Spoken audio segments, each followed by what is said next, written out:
Over the past couple of years, I've dedicated much of my time to researching and documenting findings that pertain to much of the secrets, Easter eggs, hidden details, good content, lore, facts, and so much more of Silent Hill 2. This game is widely known for how special it truly is, with not only its complex, multifaceted characters, but also the psychological horror that complements much of the story, themes, and symbolism that produces this cathartic experience that is once in a lifetime. And even with subsequent playthroughs, there's always something to find and discover that only engages one's interest to further their journey into this beloved survival horror experience that is like no other. The same is applied to my numerous playthroughs of both Silent Hill 2 and Silent Hill 2 Remake. I have poured many restless hours into undergoing everything and anything that I could find, that I have made prior with consecutive videos that I only hope gave some new light on those who are uninformed and yearn to learn something new. Well, the day has finally come, where I'll be taking all the work I've done and combining not only Silent Hill 2, but also Silent Hill 2 Remake into one definitive video for all the secrets and Easter eggs I could find thus far. With this, I'll be leaving chapters in the description below as this will be a very long video, but hopefully a worthwhile video nevertheless on both the original and remake. As always, thank you so much for watching, please have a great day, stay safe, and I hope you enjoy.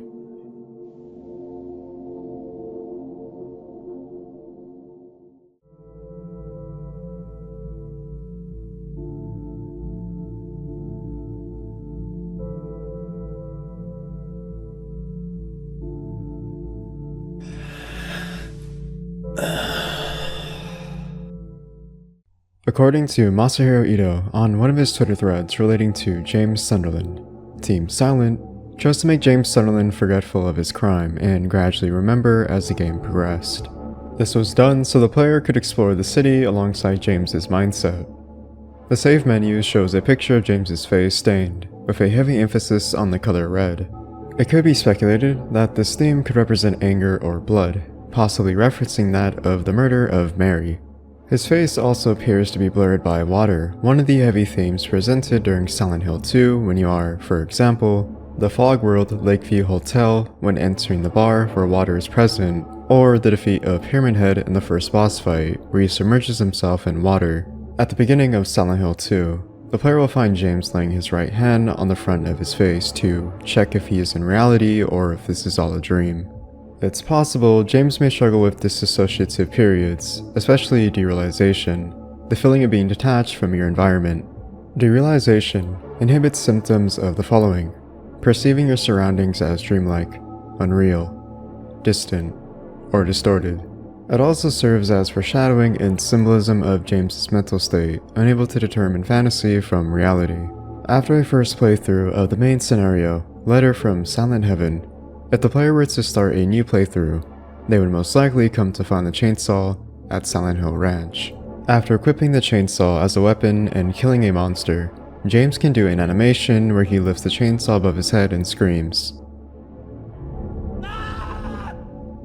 If the player stands passively while idle with the chainsaw equipped, he will set it down blade first and lean on it like a cane. One of the more unheard of animations that players may not know about is that James can actually trip while walking about the environment during gameplay. For example, here's James walking up the stairs and then proceeding to walk backward, where he then does the falling animation, landing on his back and getting up quickly. In recent theories, it can be speculated that because James had recently killed Mary, her corpse is actually in the trunk of James's car at the beginning of the game. The Book of Lost Memories, a secret item found in West Southvale, alludes to this and the novelization in this section. Justice, Book of Lost Memories, affirms this with the in-water ending. Furthermore, Masahiro Ito stated that he believed Mary's body was actually in the back seat of James's car. When questioned how James didn't notice her corpse, Ito replied that James had repressed the memory of her murder. James's voice actor, Guy Sihi, has added to Ito's statement, believing that having his dead wife in the back seat as he drives into the lake is more consistent with the common Japanese way of Miyori Shinju. The origin behind the name, James Sunderland, is most likely inspired by Jacob, from Jacob's Ladder, a film that has had a massive influence on Team Silent in the creation of Silent Hill 2, as well as their other games for the series. James appears to have many similarities to the film's protagonist, Jacob Singer, in that they both wear an M65 olive drab military jacket. They both grapple with guilt, lust, and lost marriage. And finally, the psychological horror of their own mental psyche. James's beta design depicts him with slicked back brown hair. This hairstyle resembles that of Harry Mason, the previous protagonist of Silent Hill 1. In the dog ending, it is revealed that James has a tattoo of a heart on his left arm. Funnily enough, this image would be taken out of context and be used as a meme within the Silent Hill community. When inside the Woodside Apartments, after receiving the pistol from the shopping cart, James eventually finds himself hearing a scream across the hallway on the second floor. When entering the room heard with the scream, there is a body of a man's deceased corpse sitting in front of a TV displaying static. In an interview with the game's art director, Masashi Sumboyama, in the documentary The Making of Silent Hill 2, states that the deceased corpse sitting in the chair is James himself, a figment of James's imagination.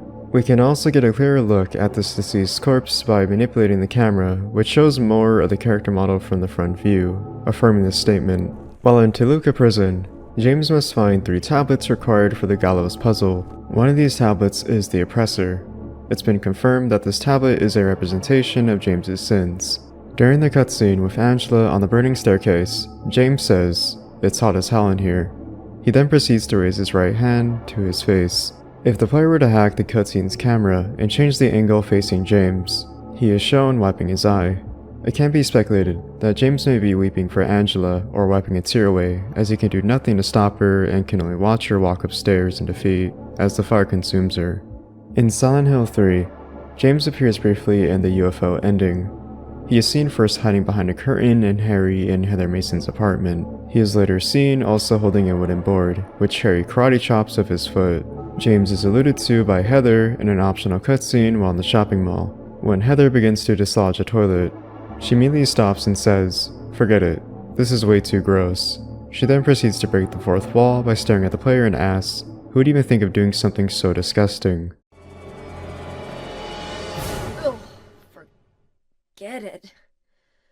This is way too gross.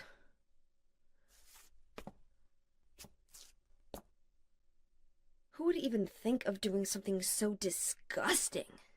This cutscene is a reference to when James is in the Blue Creek apartments and stumbles upon a toilet, where he puts his hand inside of it to get a passcode for the locker puzzle. In the Silent Hill Shattered Memories UFO ending, James is seen comically interrupting Cheryl Mason and Dr. Kaufman's appointment. He asks if he has the wrong day again for his appointment, to which Dr. Kaufman tells him his appointment is the following day. Once James leaves, Dr. Kaufman explains to Cheryl that James is one of his couple therapy patients, commenting on how he hasn't seen his wife in a while. A few seconds later, James can once again be seen spying on Mira the dog and the alien behind the chair as he peeks over. In Silent Hill Downpour, James makes a cameo in the joke ending, where he surprises the protagonist, Murphy Pendleton, with cake, alongside other characters from the previous Silent Hill installments. James appears alongside Mary in the joke ending of Silent Hill Book of Memories. They appear in the streets of Silent Hill and are accidentally sneezed on by another character, which frustrates James. James becomes worried about Mary, saying she might catch something, to which Mary replies that he worries too much, a reference to Mary's illness in Silent Hill 2. In the Silent Hill comic, Hunger, James appears alongside Mary. An image is shown of James and Mary by Toluca Lake. In the crossover with Dead by Daylight in Silent Hill, there is the Silent Hill chapter, featuring Cheryl Mason as the playable survivor and Pyramid Head as the playable killer. This features James Sunderland in later updates as an unlockable cosmetic skin for Cheryl Mason. According to the game's lore, James is transported into the Dead by Daylight universe by a creature known as the Entity and reunites with Pyramid Head. On the topic of Dead by Daylight, there was an infamous glitch that the player could receive with both the player models of Cheryl Mason and James Sunderland being combined together. In the now-defunct PlayStation Home for the PlayStation 3, James Sunderland can be seen as an unlockable avatar for the player to use. James appears in the Pachinko Packy slot game Silent Hill, an adaptation of Silent Hill 2.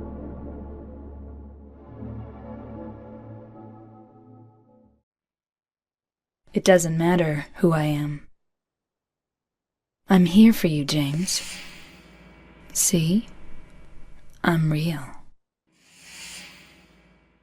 While not confirmed, we can assume that the visual design of Maria was based on Christina Aguilera's appearance at the 1999 Teen Choice Awards.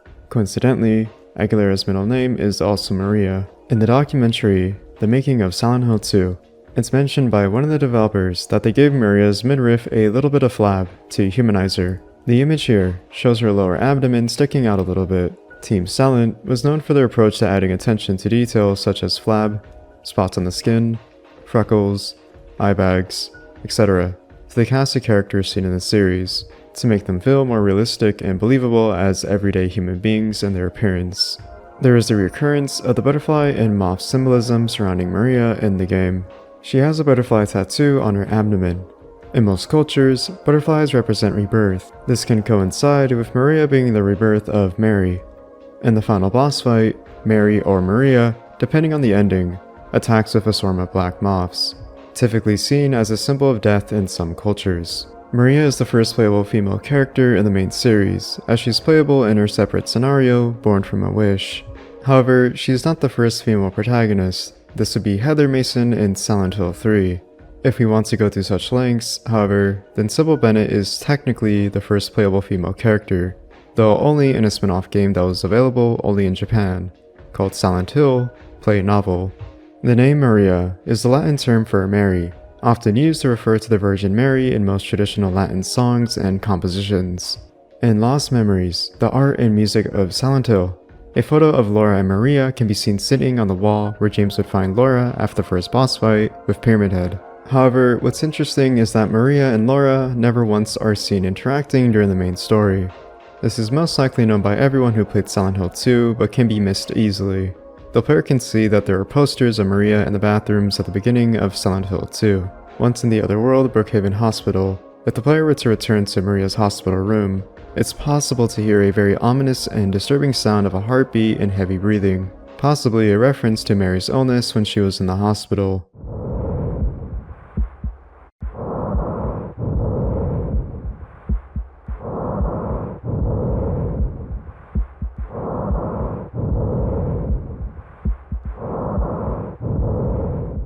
While in Toluca Prison, you at some point have to head to the gallows platform to solve a puzzle.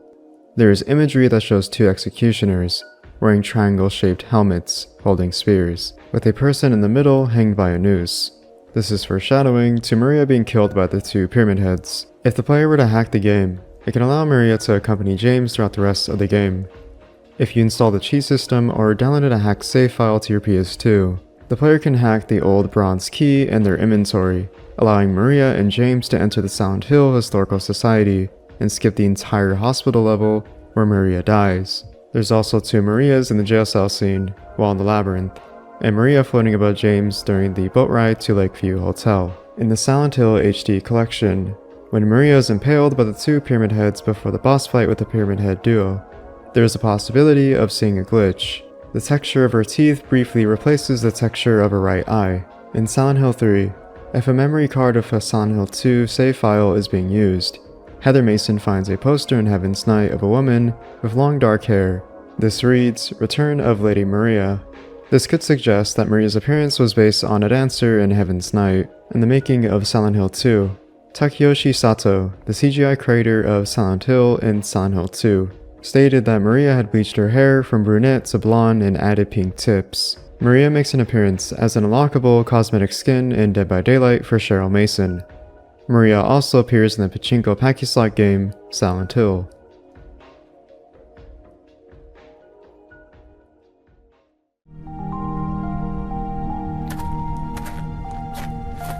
Excuse me, I'm sorry. I No, was it's just... okay. I didn't mean to scare you. I'm kind of lost. Lost?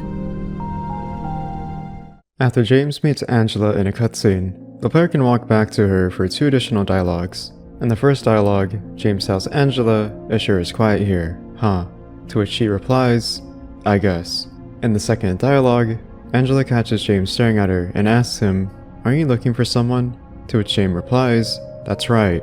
Angela is voiced by Donna Burke, who later voiced the main antagonist, Claudia Wolf, in Silent Hill 3. What's interesting to note is that both characters were severely abused by their fathers. Both Silent Hill 2 and Silent Hill 3 involve a boss fight against their respective fathers, albeit as a monstrous manifestation in the otherworld. The documentary, Making of Silent Hill 2, claims that Angela was supposed to be 16 or 17 years old. However, later down the line during development, the design team decided to make Angela look older and opted for an older voice actress. While this is speculation on my part, I remember when I first played Silent Hill 2 and misinterpreted Angela for being older than 19. Angela appears on the retail cover of Silent Hill 2 for the NTSC version and the Silent Hill experience. While in the Blue Creek apartments, once you enter room 109, the player can find two doors that are clearly different from each other. One door on the left is boarded up and dark, while the other one is white and clear to see. This could possibly represent the loss of one's innocence in childhood and adolescence, as there's a teddy bear next to the dark door. The white door can be interpreted as Angela's desire to repress the dark memories of her youth, considering her past traumatic childhood, and room 109, in the room Angela was. If the player examines the floor in a certain spot, a photo can be found of a family, which is most likely Angela's family. The photo shows a mother, father, daughter, and brother, implying that Angela may have been a little girl when she was abused, and that she ripped the photo out of disdain for her father and brother. The 3 tablets in Toluca Prison represent James Sunderland, Eddie Dombrowski, and Angela Orozco. Angela's sin was murdering her father, while Eddie murdered a dog, and James murdered Mary. Angela's tablet is the Seductress, which is found inside a shower stall. In the Abstract Eddie boss fight, one could speculate that there are many holes with pistons inside of them, which move with a slow thrusting motion.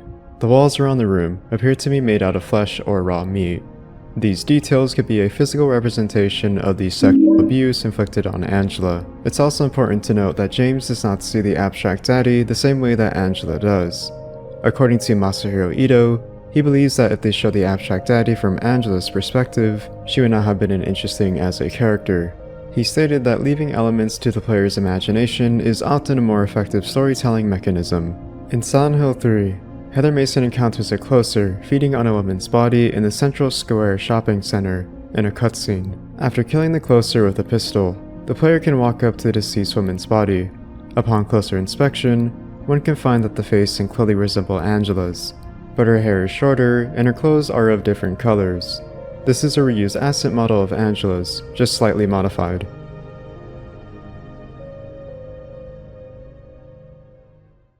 Bye-bye. Wait! Come back! Eddie, let's go after her. Huh? Laura? But why? Laura. Is that her name? That's what she said. This town is full of monsters. How can you sit there and eat pizza? Eddie's last name is Polish. A common name is Jarabrowski, hinting that he may be of Polish descent. When the player first meets Eddie in the Woodside Apartments, once you enter the room he is located in, you can find a deceased corpse lying in the fridge, alluding to the idea that Eddie may have killed this unknown person. However, according to Masahiro Ito, Eddie only killed the dog and shot a person in the knee. The bodies that appear in his scenes are merely delusions. After the cutscene, when you are first introduced to Eddie, you can re-enter the room to find across the room where James first meets Eddie, a room filled with football posters. In this room, there's a poster that has "Physical Beauty" written on it. This most likely is a reference to themes of body image and body dysmorphia. Like the others, that being James and Angela, the tablet of Gluttonous Pig represents Eddie. This is likely due to his eating disorder with his obsession with food, as seen previously. In the novelization, as Eddie dies, there's a disturbing scene described to the reader that has a pack of 4 large dogs gathering around him, ripping at his torn stomach and pulling out his intestines. Eddie notes they are all the same as the dog he killed back in his hometown. However, it is unknown if this actually happened, or it's just merely a dying hallucination as James never comments on it in the novelization. Mira the dog is known to not like Eddie. When Eddie is shown during the credits of the dog ending, Mira growls at him angrily. This is possibly a reference to Eddie killing a dog, which is why Mira has a disliking to him.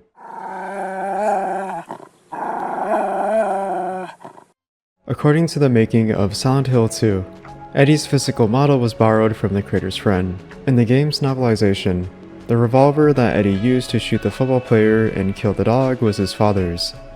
Eddie appears in the pachinko packy slot game Silent Hill.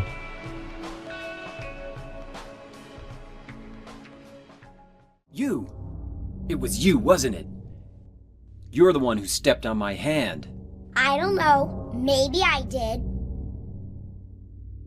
What's a little girl like you doing here, anyway? Huh? Are you blind or something? There's a high chance Laura's outfit was inspired by the character Casey Poe in the movie Con Air. Taking a look at both characters' outfits side by side, it's hard not to say otherwise. Laura may have a liking and fondness for teddy bears, and born from a wish, Maria comments about how Laura loves teddy bears. However, Maria quickly comments, "Laura, who am I talking about?" This alludes to how Maria has Mary's memories intact, even though Laura and Maria never once met. Before the boss fight with the flesh lips, James finds Laura playing with teddy bears. In the official Silent Hill 2 soundtrack, there's a song called The Reverse Will.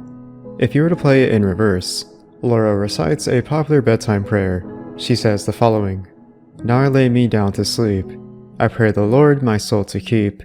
If I should die before I wake, I pray the Lord my soul to take." Take a listen for yourself.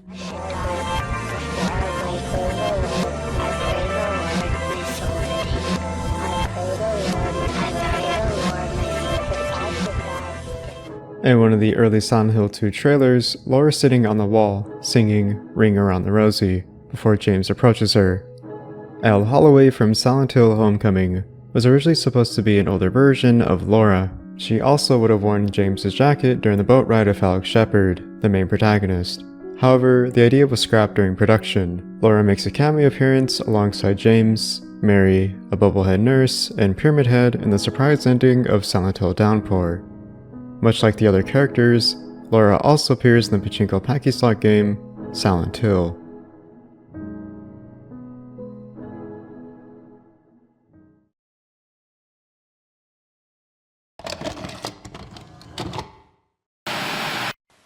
Are you taping again? Come on. I don't know why, but I just love it here. It's so peaceful. You know what I heard? This whole area used to be a sacred place. I think I can see why. It's too bad we have to leave. Please promise you'll take me again, James. Both Mary and Maria are voiced by the same voice actress, Monica Taylor Hogan, which is why they both sound very similar if you listen closely to their voices. In my restless dreams, I see that town. Silent Hill. You promised you'd take me there again someday, but you never did.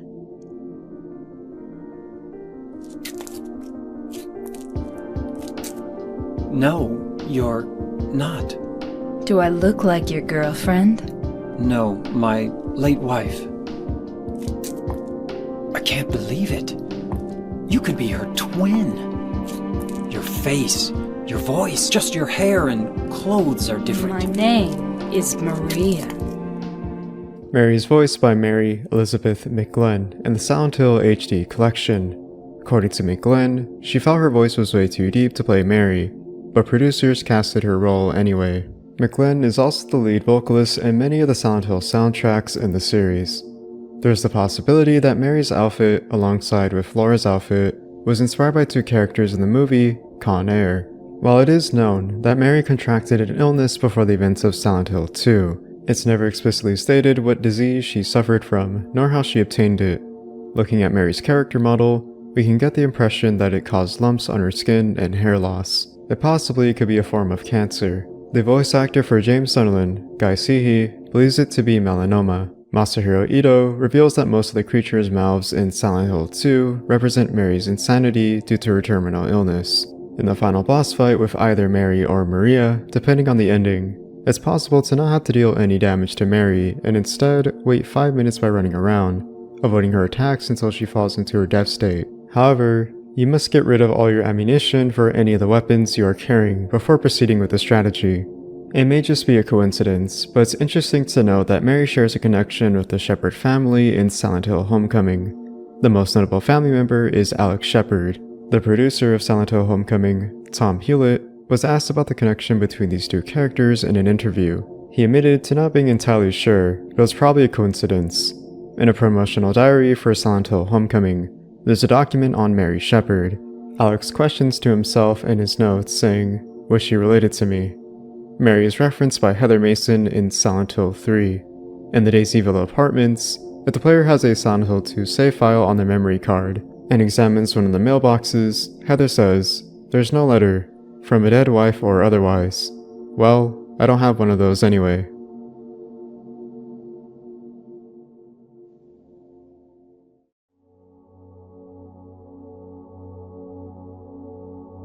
Silent Hill 2 was a 2-year project based in Tokyo, Japan, with over 50 people working on its development.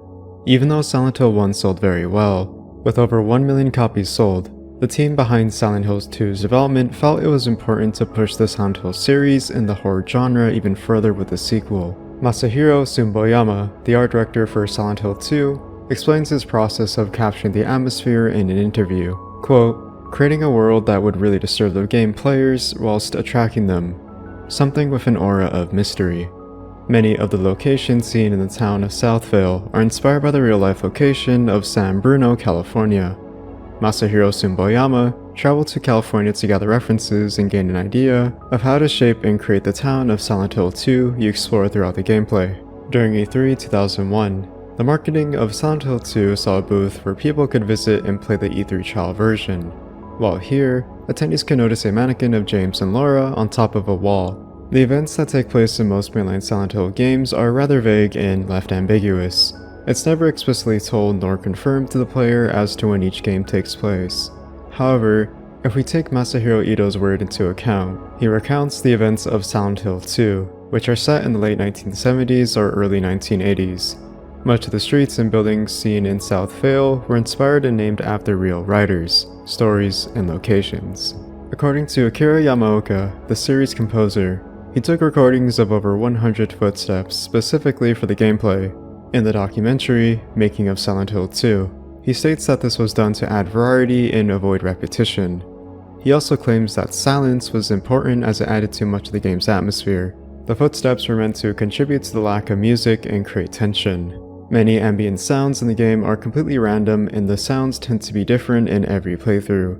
For example, there are random chances of the player hearing footsteps, whispering, glass shattering, breathing, crying, and screaming on various occasions.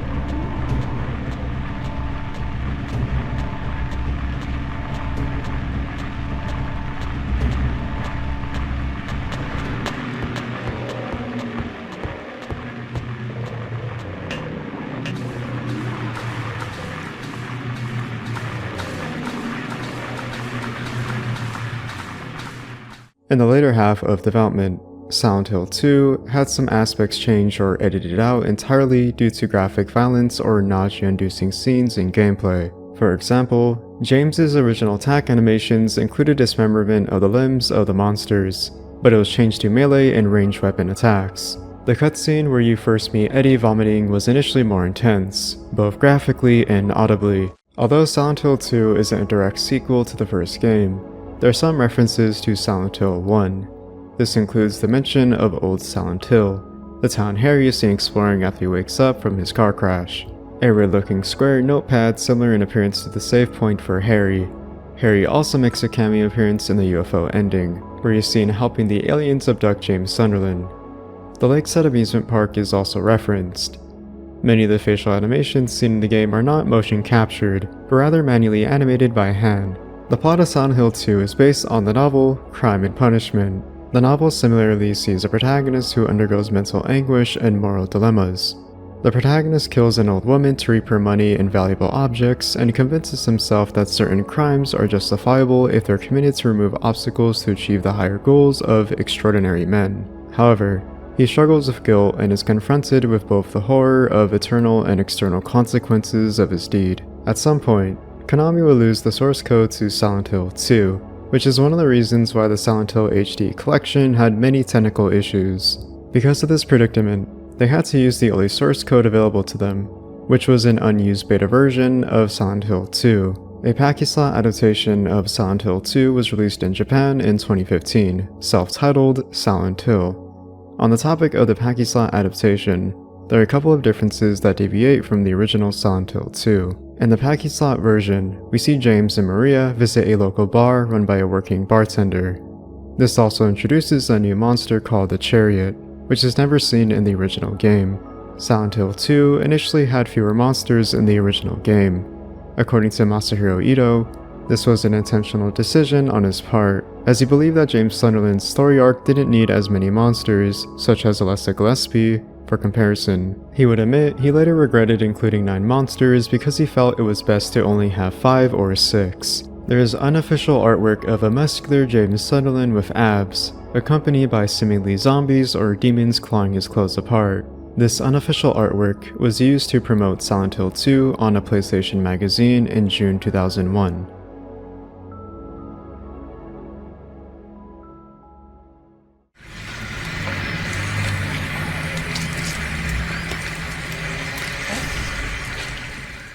According to Masahiro Ito, the early design of the lying figure was inspired by BDSM fashion, and the final design was influenced by the works of Francis Bacon's paintings. He would go on to state that he created the monsters of Silent Hill 2 with human characteristics in mind, then separated the designs and animations to create an uncanny valley effect. This can be seen in the movements of the lying figure. The movement of the lying figure was inspired by one of his co-workers wearing a jacket while walking to work one day. Masahiro Ito created a lying figure variant that seems to have a pyramid head-like attire in the back of its clothing and wear high heels. The corpse in the alleyway where James obtains the apartment gate key eerily resembles a lying figure, albeit wearing clothing, upon closer inspection. In the Silent Hill Historical Society, there's a painting titled Death by Skewering, depicting lying figures being impaled by tree branches. While in the other world, if the player attempts to revisit the underpass where you kill the first lying figure, the area will be blocked off by police tape. In the art of Silent Hill, there's an image of beta lying figures where they seem to have mouths. In the final version, they don't have any.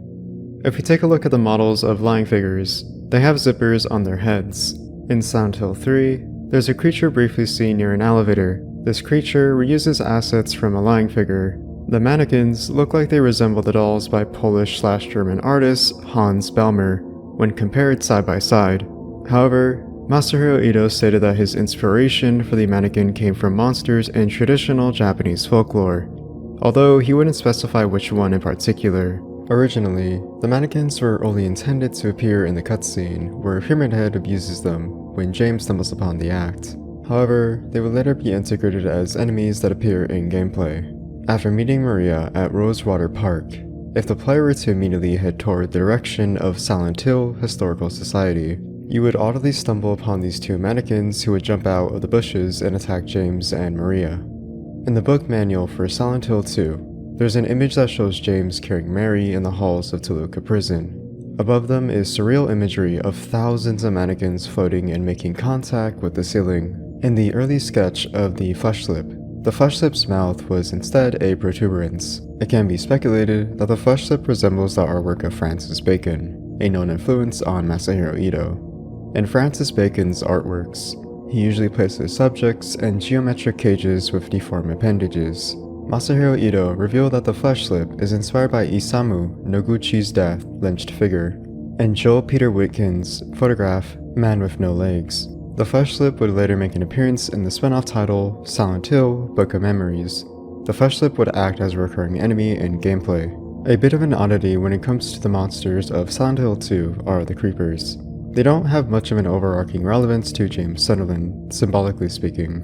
According to Lost Memories Silent Hill Chronicle, the creepers in Silent Hill 2 are potentially derived from the power of the town itself, a lingering effect from the previous events of Silent Hill 1. Alessa Gillespie had a dislike of insects, which would be manifested by the town of Silent Hill.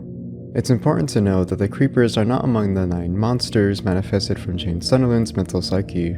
Masahiro Ito points out that the inclusion of the creepers was a homage to the first game. According to the Book of Lost Memories, the Mandarin symbolizes feelings of anguish and helplessness. For this reason, they're not permitted to stand above ground, but rather hang underneath mesh gratings. The novelization also mentions they originated from a desire to escape.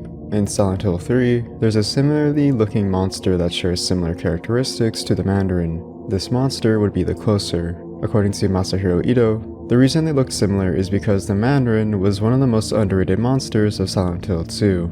When asked about how this could conflict with how James Sunderland or Heather Mason could share similar monsters, he states that their appearance was not just dependent on the person, but that the power of Silent Hill also had some input on the design of the monsters. During Silent Hill 2's development, there was the idea that the Bubblehead nurse's face mask was intended to burst like a balloon when receiving damage to the head. This ultimately would be scrapped. Their weapon was also going to be a blood transfusion stand.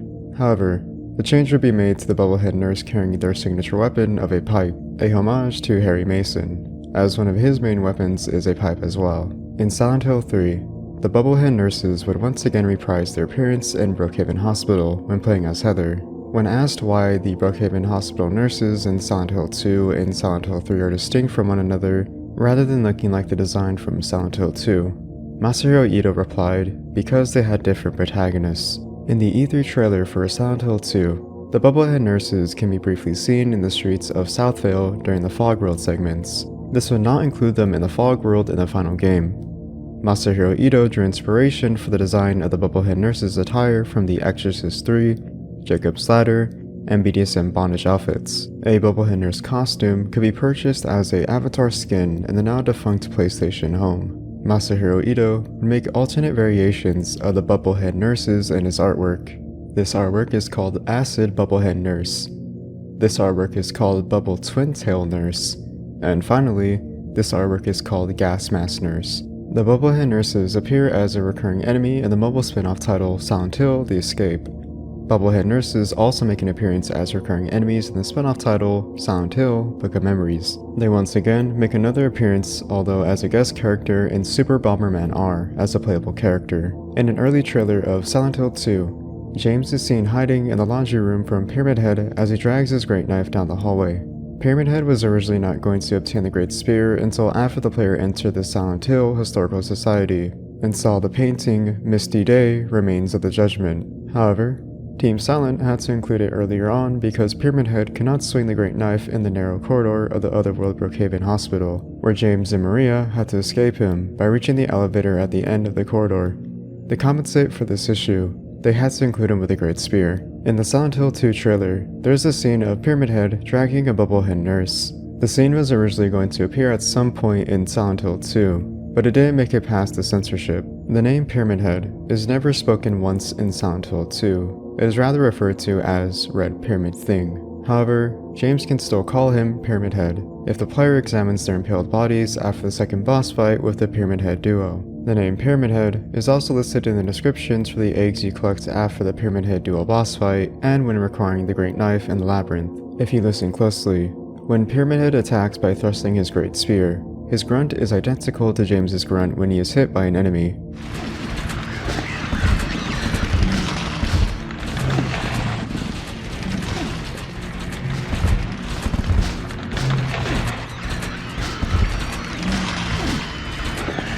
If the player positions a lying figure in front of Pyramid Head, he will attack it.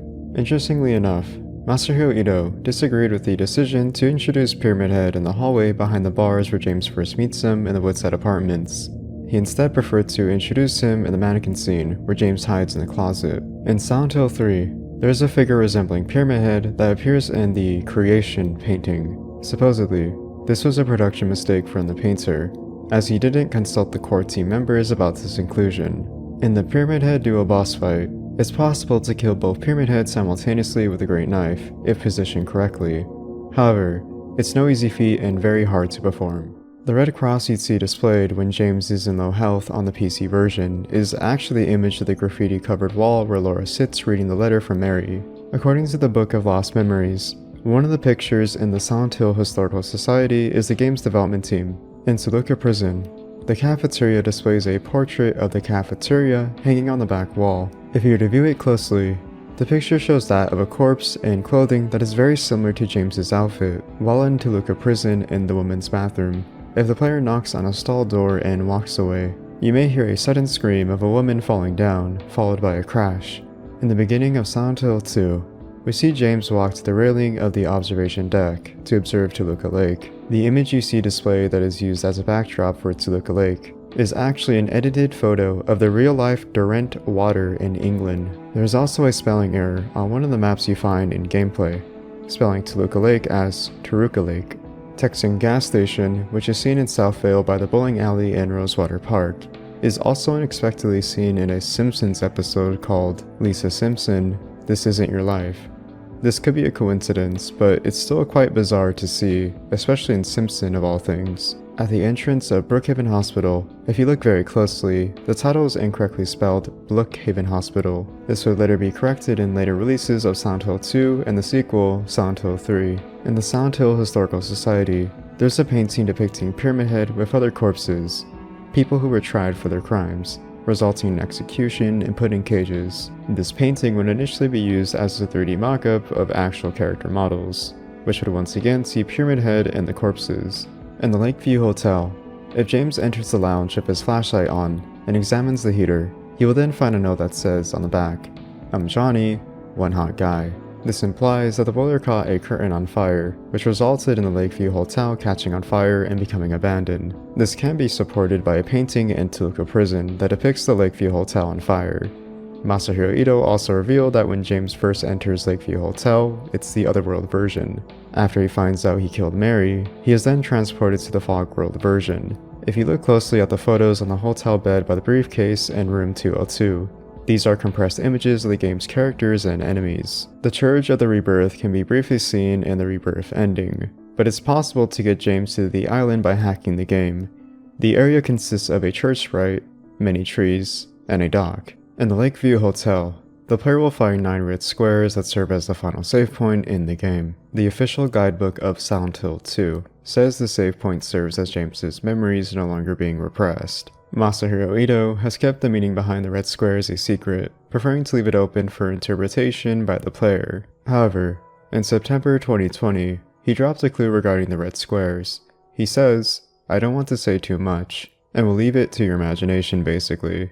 But, for example, what number of hallucinations did James see in the journey? If we reflect on James's journey, there are 9 monsters in Silent Hill 2 that are physical manifestations of his subconscious. This includes Pyramid Head, the Bubblehead nurses, the lying figures, the mannequins, the mandarins, the abstract daddy, Flesh Lips, Maria, and finally Mary." As of recently, I was researching more about Silent Hill 2, a website that gives excellent knowledge and sources of such aspects of development, concept images, artwork, renders, lore, and everything in between that is dedicated to Silent Hill 2, is Letter from Silent Heaven. On the website, there is a section called Rarities. Clicking here will give you a list of deleted content, pre-release images, and videos of trailers for when the game wasn't released yet. One section though, that caught my interest was Silent Hill 2, version 0.10. Reading what the information has to convey gives a short interview of 2 people, Tracy B and Mr. Gimmick. 2 people who somehow got a hold of this potentially lost version of Silent Hill 2, an early prototype version exclusively for those within the development team that is solely a presentation of Silent Hill 2 in its early stages before its final release. But somehow, this would make it to this website, which would be available for anyone to access and download the ROM for themselves to experience, which is what I'll be talking about today. Now, in the grand scheme of things, this version of Silent Hill 2 is nothing too drastic in terms of its content compared to the final release. If anything, it will take someone who has originally experienced the final version upon many consecutive playthroughs to truly speculate and notice the minor details that differentiate from the final version. But it's more so the idea of having the accessibility to this content that potentially could have been lost media for a time is what makes this version of Silent Hill 2 so special. I wanted to make a direct comparison between Silent Hill 2 version 0.10 and the final build side by side to speculate and talk about the details of the build itself.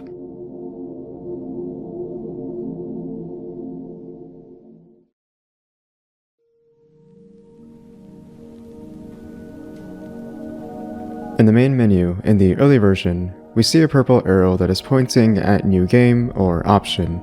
In the final version, we don't see the inclusion of this little arrow, possibly because it is redundant, considering that there is a glowing white hue behind the text to highlight to the player in knowing what they are selecting.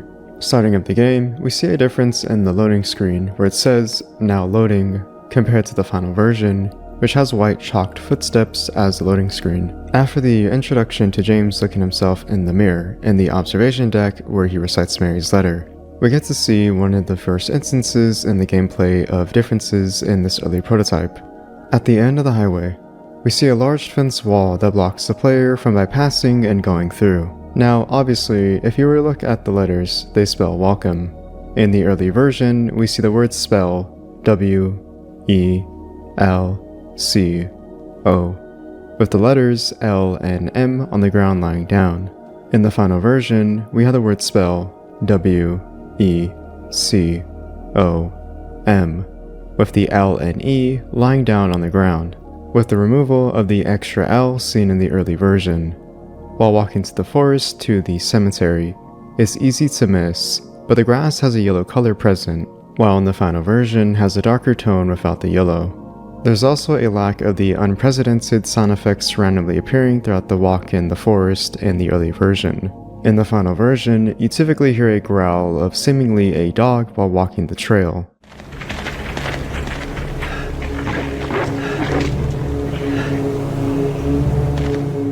While arriving in the town of Southvale, there's a missing first aid kit in the early version and instead replaced with a health drink hiding in the corner.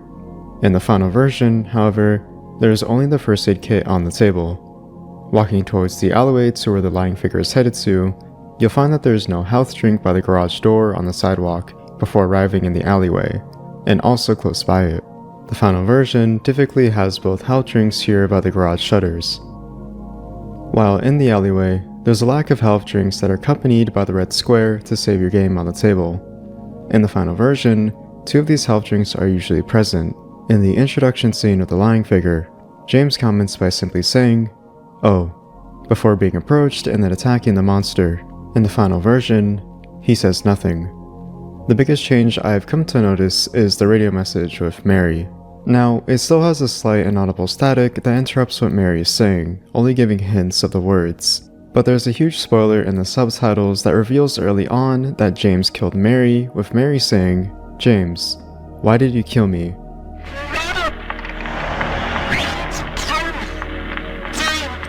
What the? In the final version, this is completely unbeknownst to the player, and merely just creepy static found in this inaudible message. How about we take a second to look at the inventory menu? While here, we can see a couple of differences in the early version. For one, the map and memo are switched in different positions compared to the final version, where the memo is in the middle and the map is on the right. When the player tries to heal James as he takes damage, you typically see the status picture have a gray hue to it, sometimes displaying static to alert the player that his health is low. However, in the early version, when we use a health drink here, there isn't a green hue to signify you're at full health. When undergoing combat with the lying figure, it has a noticeable lack of audio when it cries in pain as you attack it. When you attack the lying figure, it makes no sound other than the sound effects of the wooden plank when it makes contact with the monster.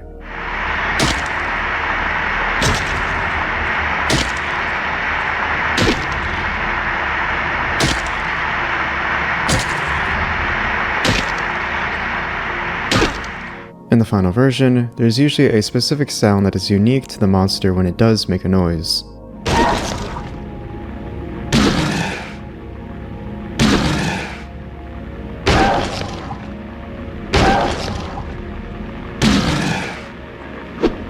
As you make your way to the deceased corpse at the end of the street, you'll see a different change in the camera angle when looking at the corpse. In the early version, you'll see the camera hanging over James, where it shows the corpse from the front view.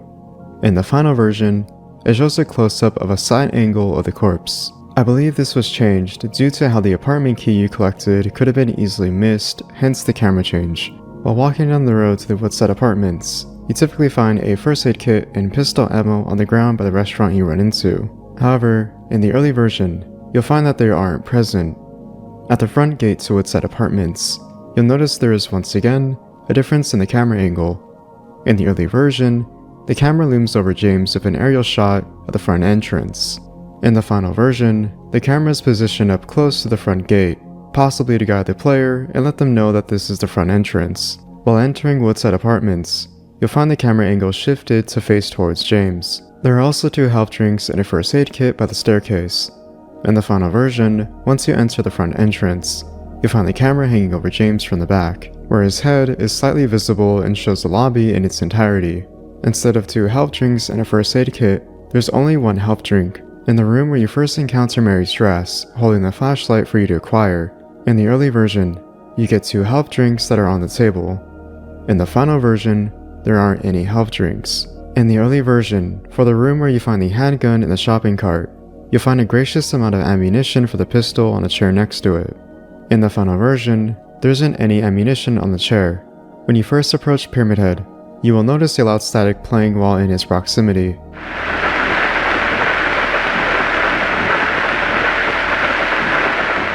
Usually, once you leave, it fades away.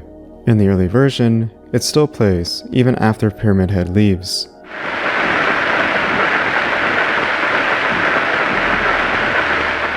In the room with the corpse that has the TV static in the background, it's much of the same. But there's a difference in the sound quality when it comes to the early version, which is higher pitched.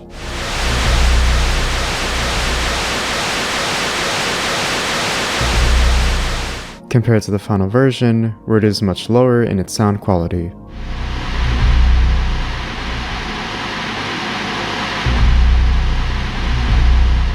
The cutscene of Pyramid Head and the 2 mannequins is also altered slightly compared to the final version. When Pyramid Head is seen abusing the mannequins, there's a shot in the early version where you can see the other mannequin in the frame lying down as Pyramid Head is dragging the other one with him.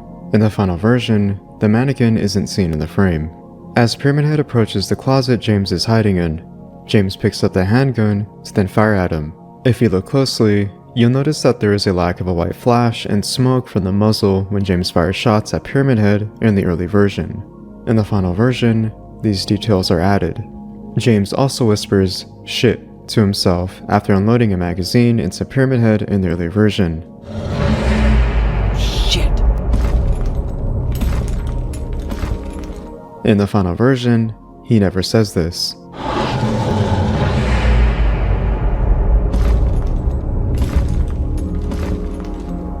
On the first floor, where you find the canned juice, you'll notice a first aid kit right beside it. In the final version, there's only the canned juice available. After using the canned juice on the trash chute to grab the old man coin, you'll find a magazine article on Walter Sullivan. It's very minor, but in the early version, you'll notice a lack of quotations when the person is referring to a comment they made. In the final version, this would add quotes. One interesting detail I discovered while exploring Blue Creek Apartments is that you can enter room 109 earlier on before meeting Angela. Typically, in the final version, you cannot enter beforehand as there is a strong force that is holding you back from entering. This is because you first have to meet Eddie in his introduction cutscene, where you can then access room 109. After crossing the gap connecting the 2 apartments, you can typically find an item on this counter by the locker safe. In the early version, there's an ampoule, but in the final version, there's a health drink. The cutscene of Angela plays out as usual. However, the song, Promise Reprise, has a slight delay at the beginning of the early version.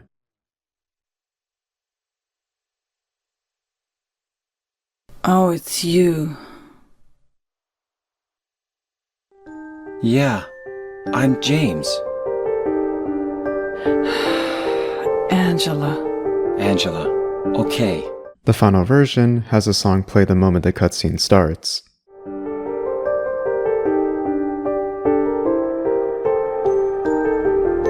Oh, it's you. Yeah, I'm James. Angela. Angela. Okay. When entering room 209, you'll find a difference in the atmosphere when looking outside of the balcony. In the early version, it is dark outside, as opposed to the final version, where it's still daytime, but the fog in the town still intact. The final change from the early version is the first boss fight with Pyramid Head.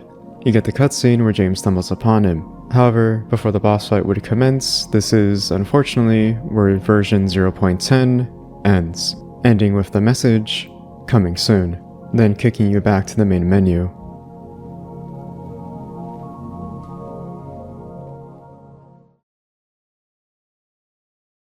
Upon reaching Lakeview Hotel, James would take a moment to glance at the site of the Lakeview Hotel building, with a comment that he says to himself that reads, "This place hasn't changed at all in 3 years." YouTube user Silent Hill Database uncovered an unused audio file from an E3 demo build, where James reads the aforementioned text out loud, with voiced audio. This place hasn't changed at all in 3 years. Speaking of the E3 demo, a promotional build of Silent Hill 2 released to the public at E3 2001 on May 17th called Silent Hill 2 E3 2000 Trial Version contains a small portion of Brookhaven Hospital. This features a small playable segment from when you enter the hospital up to solving the Luis box puzzle and needing the elevator key to where the demo would end. While the sequence of events is very similar, there are notable differences featured in this demo which would be cut from the final version. At the beginning of the E3 trial version, you can find the common enemies spread out through each floor in Brookhaven Hospital, which are the lying figures, instead of the bubblehead nurses or mannequins. Typically, the bubblehead nurses and mannequins are the common enemies found in Brookhaven Hospital in the final version. The inventory originally had a different presentation compared to its final counterpart. When looking at the health screen, it shows an unused render of James looking off in the left direction, with a green color hue overlay indicating James' health status, which looks very similar to the Silent Hill 1 health screen, featuring Harry Mason, the protagonist of Silent Hill 1, in a similar pose. However, in the final version, the health screen would replace this render of James with a screenshot of the concurrent gameplay sequence the player is in, also with a color hue indicating your health status. The sound effects on the inventory screen of the E3 trial version sound much more industrial and metallic-like, similar to the sound effects of the inventory in Silent Hill 1.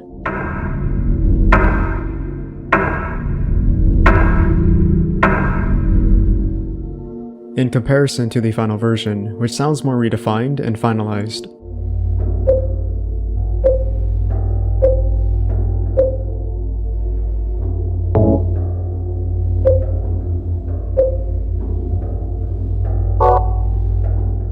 Finally, the ambience of the inventory screen in the E3 trial version sounds more disturbing and eerie.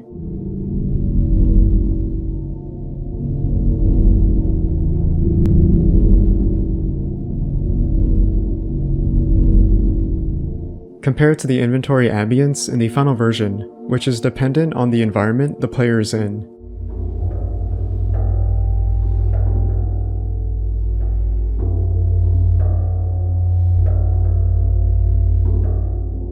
Other differences contained in the E3 trial version are the altered camera angles that are different here compared to the final version, and the ambience that is loud and bombastic on repeat compared to the more calm yet unsettling tone of Brookhaven Hospital in the final version.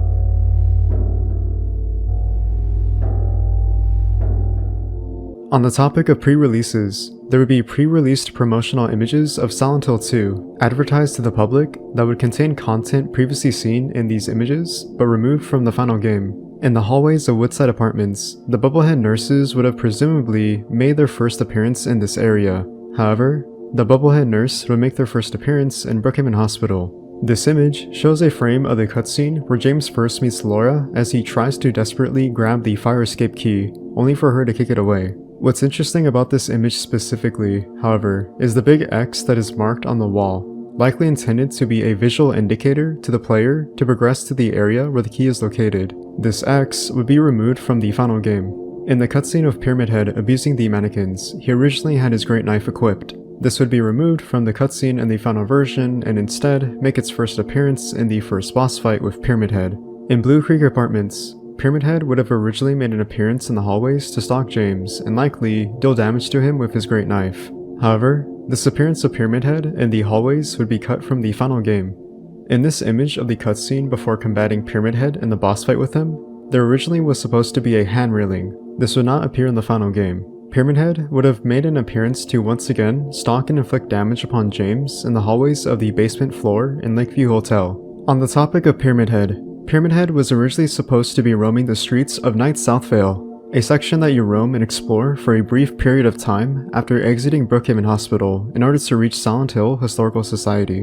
The YouTube user, Shetty, would make a video featuring his findings that detail him explaining in the description how he found a section in version 0.10 with a save file that allows the player to see Pyramid Head roaming the streets of Night Southvale. Interestingly, version 0.10 would end before the boss fight with Pyramid Head in the apartment stairwell, deeming the section afterwards to be impossible to play. However, Shetty comments that he restored this specific section of Night Southvale where Pyramid Head is freely roaming the streets. Pyramid Head acts and functions as he normally does, typically walking slowly towards James with his great knife to then slash it downwards towards him to inflict damage. As to why Pyramid Head was cut from this section, it's likely that he was too easy to avoid given his slow walking animation and the size of the area itself, deeming it as unnecessary. Much of the earliest promotional images and trailers promoting Silent Hill 2 before its launch showed a different design for the logo. The early design of the logo used a font that was similar, if not the exact same, as the previous game, Silent Hill 1. The only minor difference here is the color change, which supports a green theme with its presentation. This logo would undergo an overhaul with its design to be finalized with the current logo we now know today. In the town of Southvale, specifically Neely Street, once had an earlier design that was different in terms of the exterior of the buildings compared to the final version. The early designs that can be seen in pre-release screenshots showing the street itself use the influence of the town of San Bruno, California as inspiration, not just the buildings themselves, but also the alleyways and the accompanying neighborhoods. These influences would be used by Team Silent, the developers behind Silent Hill 2, to gain an understanding and idea of how to depict an American small town when creating Southvale. However, in the final version, the exteriors of the buildings would be changed in appearance and be repurposed due to the possibility of Konami, publisher of Silent Hill 2, have to undergo legality issues as much of the early designs for Neely Street took influence from the town of San Bruno, which if left in, would result in image appropriation. Another possibility is the limitations of the memory amount on the PS2, sacrificing memory usage that instead could go towards other components in the gameplay. This can be supported by a quote stated in an interview with the producer, Akihiro Imamura. Imamura says the following in an IGN interview from August 17, 2001. A point which we are less happy about is that the memory amount is low. The memory amount is too low to place high quality character models and textures. We had to go through extra struggles to obtain these images. Akihiro Imamura. Before the production of Silent Hill 2 began, Konami unveiled a short 18-second demonstration demo featuring Sybil Bennett, a police officer who was a major character in Silent Hill 1. For all intent and purposes, the demo was made as a technical demonstration to give insight into the possibilities the PlayStation 2 engine could provide with its hardware. This demo shows a highly detailed Sybil Bennett player model walking around the interior of Cafe 5-2, to then finishing the demo presentation with her winking at the player and walking off in the distance. Upon reaching the Lakeview Hotel, James will encounter Laura in the Lakeshore restaurant. Here, Laura gives James a letter that was written by Mary. Initially, this letter was supposed to have an audio of Mary's voice reading the lines of the letter. This is the full audio of Laura's letter with Mary's voice. My dearest Laura, I'm leaving this letter with Rachel to give to you after I'm gone. I'm far away now, in a quiet, beautiful place. Please forgive me for not saying goodbye before I left. Be well, Laura.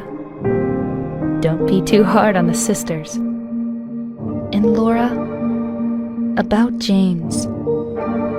I know you hate him because you think he isn't nice to me. But please, give him a chance. It's true he may be a little surly sometimes, and he doesn't laugh much. But underneath, he's really a sweet person. Laura, I love you like my very own daughter. If things had worked out differently, I was hoping to adopt you.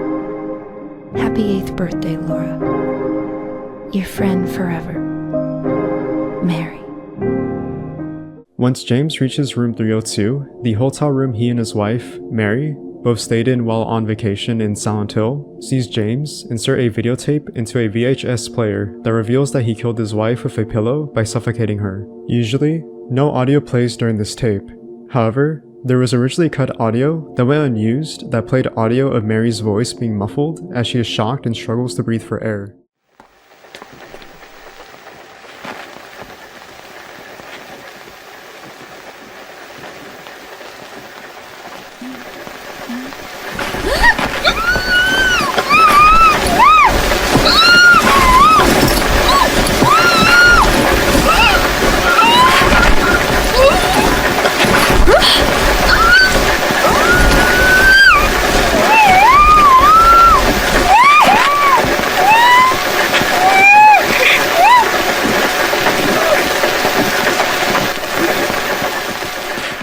In the Lost Memories, the Art and Music of Silent Hill, a DVD containing soundtracks, trailers, special videos, artwork, and other images from Silent Hill 1 through 3, has a specific section containing images of unused renders of the main characters from Silent Hill 2. James Sunderland had a character model that was very similar to the final design we see in-game, but he has a different hair color and hairstyle, closely resembling that of Harry Mason. Maria has mostly the same outfit presentation that is much like her final design, but the long sleeve shirt is white and the skirt is blue. Eddie originally had a gray beanie, a blue sweater, gray sweatpants, and black boots. Finally, Angela had a blue button-up jacket with blue denim jeans and white sneakers. Early concept images show the lying figure in different stages of its design that would have had red thigh-high boots, as well as a tongue appendage coming out from its mouth. The Bubblehead Nurse concept art shows an early design where there was originally a pole with an IV bag. Pyramid Head originally didn't have his pyramid-like helmet on his head, and rather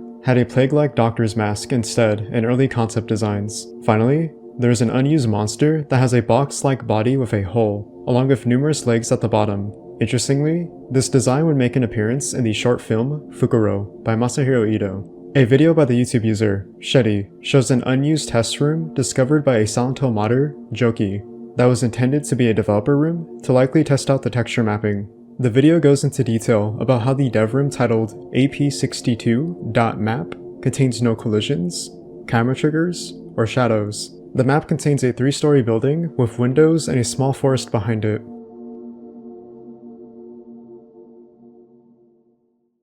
Glimpses of the Past is one of the many optional collectibles the player can interact with throughout the story. Typically, the player will come to find a specific object that will have an audio sound cue that alerts once it's interacted with. The point of these glimpses of the past is supposed to be a homage to previous sequences or events that happened in the original Silent Hill 2. For example, on the road to the West Southvale, James encounters an underpass that is boarded up by debris, which gives a fixed camera angle as a visual cue to the player that is interactable. This is a reference to the underpass James goes through in the original to acquire the wooden plank and encounter the lying figure. Other examples include the dead body James first encounters, where you would find the Woodside apartment key, the dumpster where you originally find the article about Walter Sullivan, a broken down coin desk that was the original coin desk puzzle, a stairwell that looks similar to the original boss fight with Pyramid Head in the Blue Creek Apartments, etc. Similar to Glimpses of the Past, Strange Photos is an optional collectible that the player can collect and find spread across the story. Typically, you'll come to find a Polaroid photo hidden somewhere that will have an image that is mysterious and obscure. There are approximately 26 photos, as they all have a number on the back of the Polaroid photo. However, once they are all collected, we can try to organize them in chronological order to try to make sense of things. At first glance, it may not make much sense, nor give any indication as to what exactly these photos can mean, as they come off as nonsensical and odd. However, Reddit user Dale Robinson made a Reddit post stating that he saw the strange photos with this method.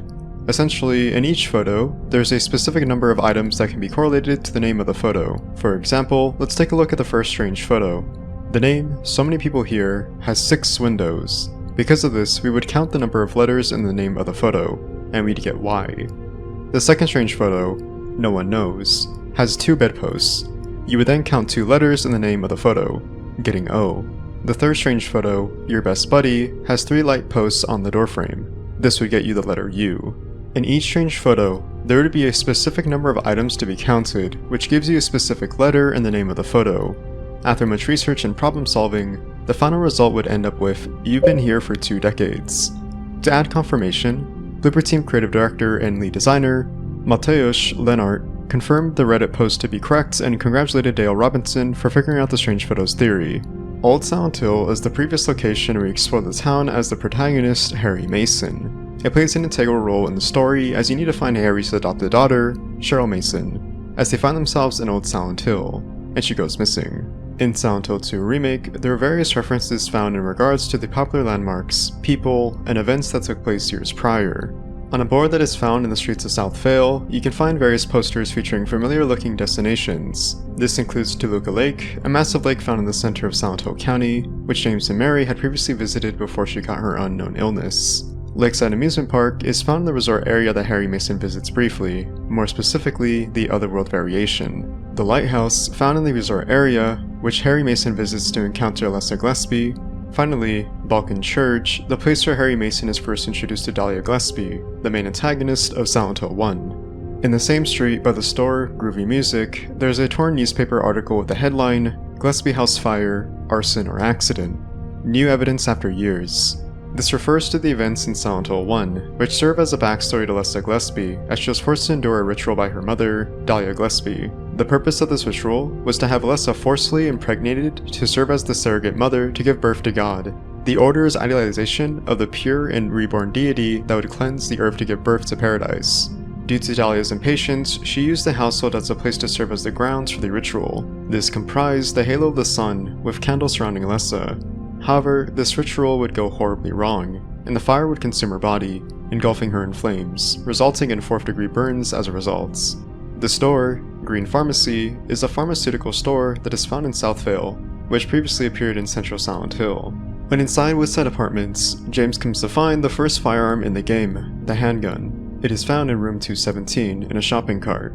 If you look closely at the shopping cart logo, you can find a logo that is similar to Convenience Store 8, a convenience store in Old Silent Hill. When inside Brookhaven Hospital in the lobby, you can find pamphlets that reference Alchemilla Hospital, a location that Harry Mason visits in Central Silent Hill, and 2 books titled Life and Reality by Dr. Kaufman. When James and Maria first arrive in West South Vale, James has the option to explore the town partially with such locations as Jack's Inn, Octantis Fuels, and Pete's Bolorama. If you were to explore Pete's Bolorama, you could interact with a certain pizza box that has James say a familiar line of dialogue. Ugh, this town's full of monsters. Who could just sit here and eat pizza? This is a reference to the original Silent Hill 2, which features a similar scene that shows an exchange between James and Eddie. James voices his frustration towards Eddie for his laziness and lack of care in helping James find Laura. Because of this, James says a line of dialogue that has been iconic for its hilarious line delivery, given the context. This town is full of monsters. How can you sit there and eat pizza? She said she was fine by herself. She said a fatso like me would just slow her down. Forget you. One of the unlockables the player can achieve after finishing their first playthrough is a weapon called the Chainsaw. This can be found at the beginning of the game after first meeting Angela on the path to Silent Hill Ranch before entering the town of South Vale.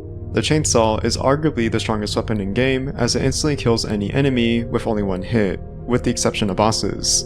Funnily enough, if you idle as James to the chainsaw, he does a unique animation where he makes a confident pose or lifts the chainsaw over his head with a victorious scream.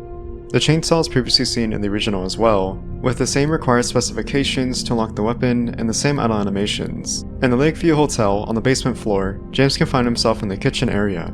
Inside here, James can walk to the back of the room to find a shelf full of bread. When interacting with the bread, you get an achievement titled, It's Bread. This is a reference to Silent Hill 3, where you can see Heather similarly interacting with bread in a bakery store. When interacting with the bread, she says, It's bread. This has become a notorious meme in the Silent Hill community. Happy Burger is an in-universe restaurant found in the Silent Hill franchise that is a parody of the real-life Burger King. It is first seen in Silent Hill 2 in South Vale. Although not interactable and inaccessible to enter inside, it is once again seen in Silent Hill 3 in the Central Square Shopping Center, although this time accessible with a fully modeled interior to explore. Happy Burger makes a reappearance in Silent Hill 2 Remake. Halo of the Sun is a symbol that is featured in the Silent Hill series, known for its association with the religious cult, the Order. The symbol itself serves as a representation of God. The symbol's 2 outer circles represent charity, one of the Christian's 7 virtues, and resurrection, while the 3 inner circles represent past, present, and future. The symbol is usually drawn in red and occasionally in black, but blue and yellow reverse this meaning into a curse on God. The lettering around its circumference is ravashiras, an Old Hungarian alphabetic writing system used for writing the Hungarian language. Many of the letters also contain characters of the Nordic alphabet, specifically from the Elder Futhark, an old form of the runic alphabet. The Halo of the Sun symbol can be found in a couple of places throughout Silent Hill 2 Remake, such as West Southvale on a police car with 3 runes, which are depicted as Hungarian runes. Later, in West Southvale, you can explore Jack's Inn with Maria. At room 106, you can find an interesting line of dialogue exchanged between James and Maria. James comments on how he feels uneasy in this room, while Maria tells him to loosen up and take it easy. If the player were to come back to room 106 during Otherworld West Southvale, they can find the wallpaper in the back of the room torn and ripped, revealing the Halo of the Sun symbol. Interestingly, in Silent Hill 3, room 106 is the same room where Heather Mason and Douglas Cartland stay briefly to explore and gather information relating to the Order, specifically Claudia Wolf. To cement this connection to Silent Hill 3, there's a reference to Douglas as the player can find his hat on the chair, while in Blue Creek Apartments, James stumbles upon a bathroom with a disgusting, putrid environment. While here, James has to search inside a toilet by putting his arm inside to grab the minute hand key for the clock puzzle. This is a reference to the original Silent Hill 2, where James likewise puts his arm down the toilet water to grab an important item. However, in the original, he finds a note that is for an optional safe locker puzzle. The significance of this is not necessarily how disgusting it is for James to commit such an action, such as putting his arm in filthy, disgusting toilet water, but to highlight his lack of carelessness when it comes to committing such questionable acts for his well-being. Born from a Wish is a sub-scenario that first appeared in Silent Hill 2 Restless Dreams Edition for the Xbox. Later it was ported to re-released versions of Silent Hill 2 for the PS2 and PC.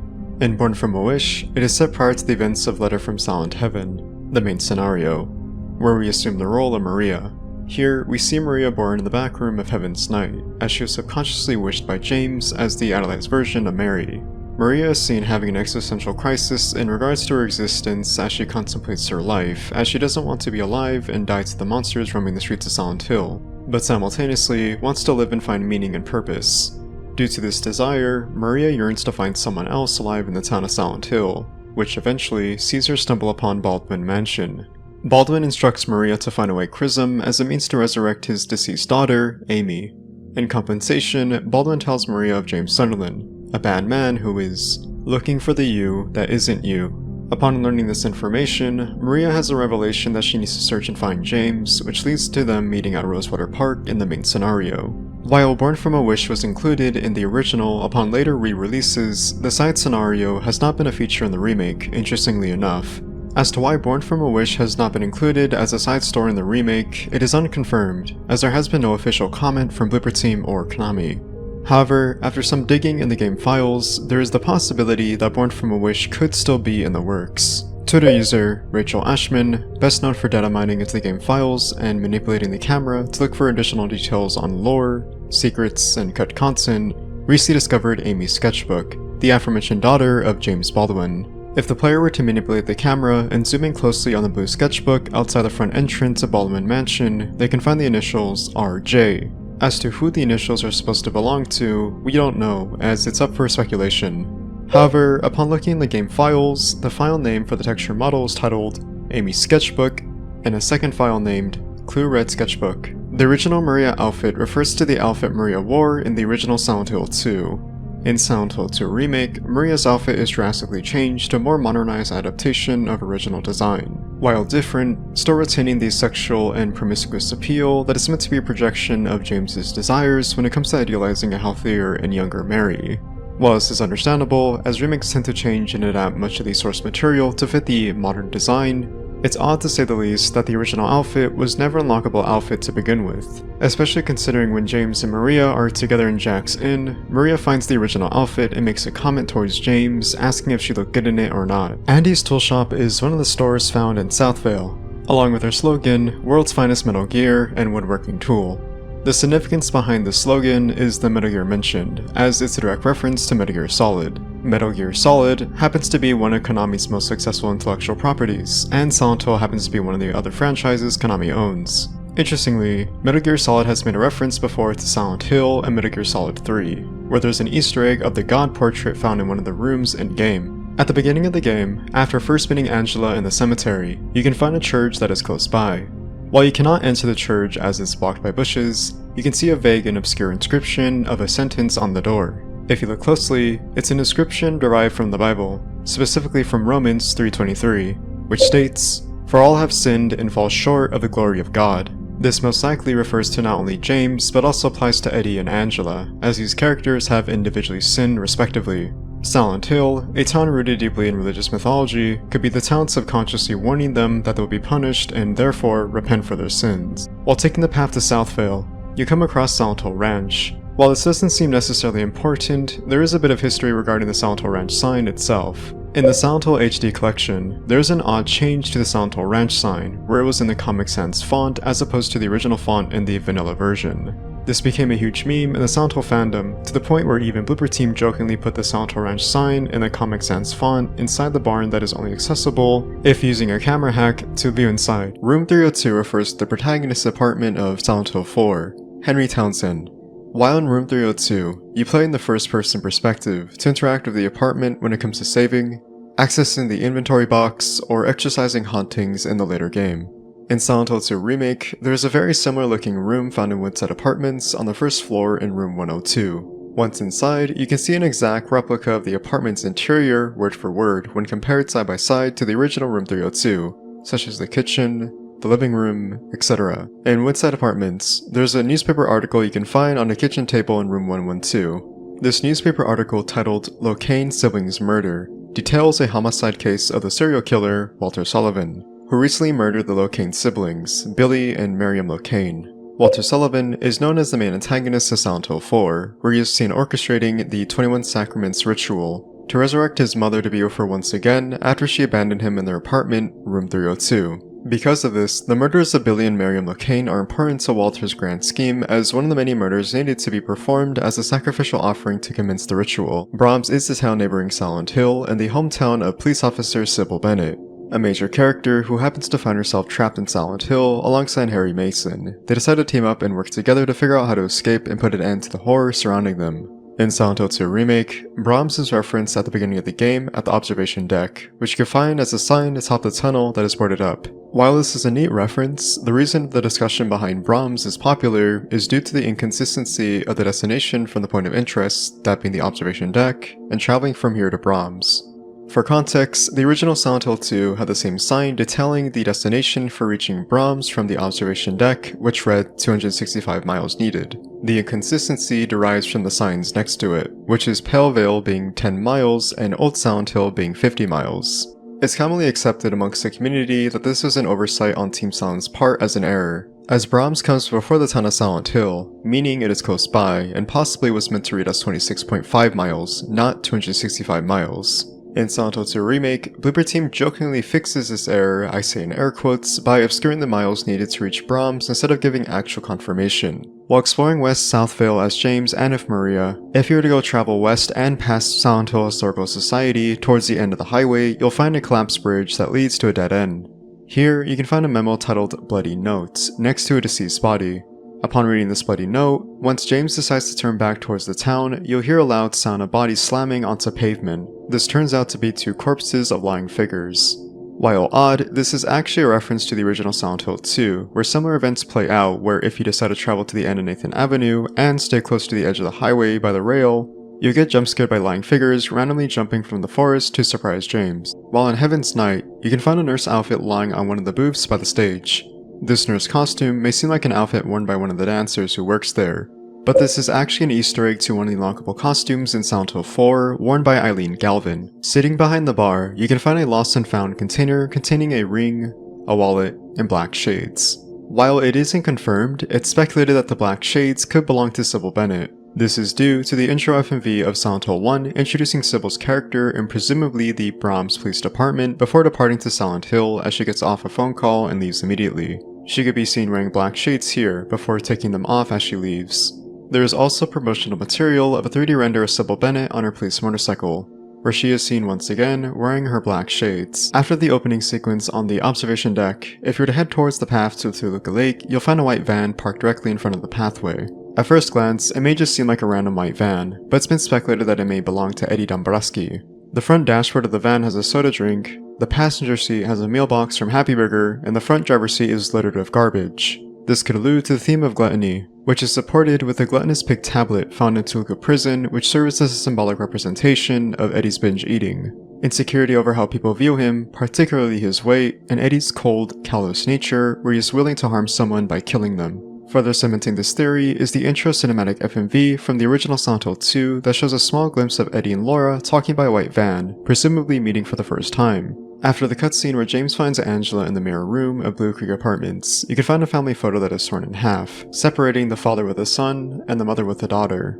This is symbolic of the torn and strained relationship Angela has both towards her father and brother, given the sexual and physical abuse she suffered from both of them. The torn photo with both her and her mother expresses her safety and favoritism of her mother, as she possibly saw her mother as an escape from her pain. Ironically, her mother would end up leaving the family, leaving only Angela for brother and father. One of the more lesser unknown enemies that you engage with on occasion are the creepers. The creepers are a cockroach-like enemy that tend to be more of an annoyance as opposed to an obstacle in-game, given their easily avoidable and small size. However, given the representation of the various monsters comprised throughout the story, they are very distinct and unique from one another, as they serve as a physical manifestation of James' mental psyche, derived from his subconscious, which projects his thoughts, fears, sexual frustrations, and guilt. While it's easy to capture an idea of the monster's visual representation, given the unique and distinctive qualities of each one individually, it's more of an oddity when compared to the creepers. It's easy to be confused about the creepers derived from James' subconscious, such as him having a fear of cockroaches. However, there's an actual explanation for this when asking Masahiro Ito regarding the inclusion of the creepers in Silent Hill 2. According to Masahiro Ito, he states that the creepers have no association with James Sunderland's psyche, but rather as a homage to Silent Hill 1. While vague, it could be a residue effect from the town's supernatural and psychological power that lingered from the previous events of Silent Hill 1. This isn't too unlikely of a theory, as you have seen James Sunderland, for example, clashing his otherworld with Eddie or Angela's otherworld. What James sees of the abstract daddy is drastically different from how Angela perceives the abstract daddy, given her trauma that derived from the abuse she suffered from her father, projecting her inner fears and memories of her time with him. However, the perception of abstract daddy for James could derive from his painful memories and time spent with Mary. The bed frame could be a representation of Mary being bedridden in the hospital for years of her illness. The mouth being the verbal abuse James suffered from Mary's cold and callous nature, which stemmed from her pain and suffering projected onto James as she lashed out at him. In Silent Hill Historical Society, you can find a painting that depicts the Pyramid Head among other bodies that are hanged and caged. This painting, Misty Day, Remains a Judgment, serves as the inspiration for James subconsciously awakening the aforementioned Pyramid Head as a means to punish him for his sins committed against Mary. Pyramid Head is derived from the town's executioners from back then, specifically the cult's Valtiel sector. Valtiel, described as a holy deity who served under God, would see the executioners wear white robes and have a red hood as a mask modeled after him. Furthermore, the town's executioners would hang anyone deemed with sin, resulting in their punishment being death. Misty Day, Remains a Judgment, is a warped painting of the town's executioners, manifesting the monster Pyramid Head that serves to punish James for his guilt in killing Mary and his desire to torture himself for his wrongdoings, as a reminder of his past actions. Before jumping down the hole to Toluca Prison, you can find a painting in Silent Hill Historical Society called Crimson and White Banquet for the Gods. This painting depicts the town's executioners, dating back to the early history of Silent Hill. At this time, when the town's cult stole from the natives and claimed the land for themselves, the Order, specifically the Valtiel sector, would perform public and ritualistic executions. The red squares are seen as a tool to save the player's progress. You simply interact with the red square in saving your progress, and get a reflection of James looking at the red square itself. While this is evident with its overall function, these red squares offer far more substance to the narrative and themes of Silent Hill 2 than you may initially expect. It's implied the red square has a mental and psychological effect on the user that interacts with it, given the comment James makes when he first interacts with the red square. It's like someone's groping around my skull. What's important about this little detail is that these effects work similarly to the function of the town that is Silent Hill when it comes to the town's spiritual power, manifesting such psychological and mental effects that work differently depending on the user's thoughts and memories derived from their subconscious. For example, many of the monsters that James sees throughout his experience in Silent Hill have various designs that are specific to them, such as the bubblehead nurses and mannequins, having sexual qualities that are emphasized to express James' suppressed sexual desires and frustration from his wife Mary while she was sick. Other examples of James' pain and trauma manifesting are the verbal abuse he received from Mary. The flesh lips, particularly their mouths, are vocalizing pain and agony. a reflection of Mary's anger and frustration being taken out on James as a tool to manage her pain she suffered from her time being ill. The point of the monsters that are manifested from James's mind is to emphasize not only the town's spiritual and psychological power it possesses that derives from the person who sent to Silent Hill itself, but to express how these delusions are meant to be subtle and visual imagery to the memories that James suppresses and slowly built up to remembering his painful memories of the trauma he experienced, but also as a brutal and harsh punishment to push him to reflect on his past actions and acceptance of the consequences he committed in his journey to forgiving himself. It can be interpreted that James, interacting with the red squares, is a moment of reflection upon recovering his memories of the experiences he had with Mary, slowly uncovering and unraveling as the gameplay progresses. To make this even more personal and meta, James comments at the beginning of the game with the first red square can be seen as the player literally and figuratively reaching into his mind to recover his memories. According to Masahiro Ito, when asked what the red 9 squares mean, he says, "That has a few reasons. I don't want to say that too much, and I'll leave it to your imagination, basically. But, for example, what number of hallucinations did James see on his journey? Towards the end of the game, before the Twin Pyramid Head boss fight and the final boss with Mary, you'll encounter 9 red squares. These red squares are a representation of James's delusions of the 9 monsters he encounters in his journey.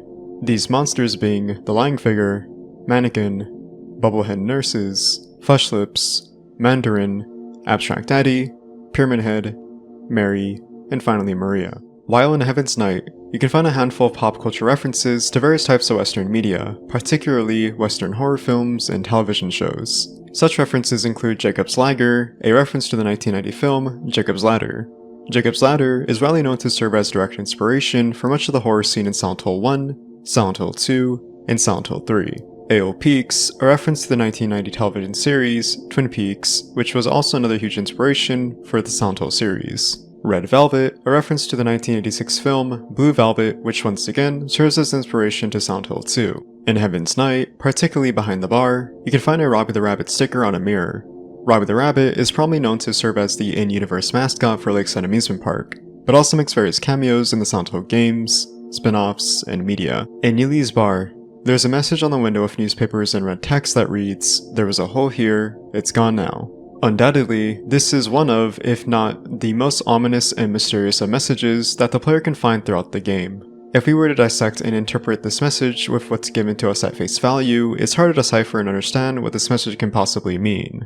But, given the context of the town of Silent Hill's psychological nature, which manifests much of the user's subconscious thoughts resulting in physical form, the message may most likely be directly tied to James's psyche. This can be supported by some messages that haunt James by deriving from his subconscious desires and thoughts that are seen in this physical messaging that is meant to be a form of him seeking punishment, but simultaneously, guidance in the step in the right direction in his journey to find Mary. Speaking of holes, there are also the literal holes James stumbles upon in-game when it comes to either putting his hand into a deep hole to grab an important item, or the holes he has to jump down from Silent Hill Circle Society into Toluca Prison and eventually the Labyrinth. This shows James' lack of self-care and self-worth when it comes to committing these very rash and admittedly dangerous actions that see him become reckless and not caring what happens to himself.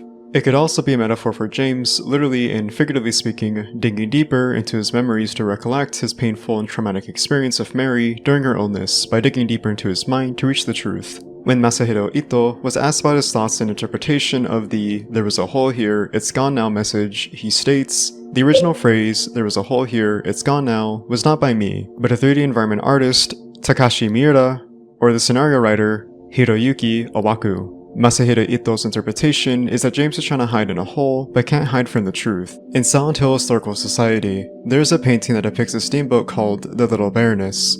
The Little Baroness initially set sail for a brief period on Toluca Lake in November 1918. However, it led to an unexpected tragedy as it mysteriously sank due to unknown reasons. These events will later be touched upon and used as the premise for Silent Hill, the arcade.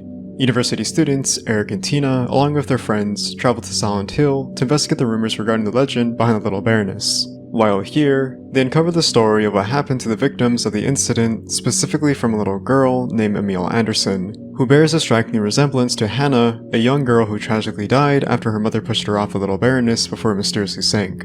Upon saving their friends and going through the town of Silent Hill, they eventually stumble upon the Little Baroness itself, where it's revealed that the captain of the ship is the great-grandfather of Eric. Eventually, they have to face off against a manifestation of Hannah called Phantom and defeat it.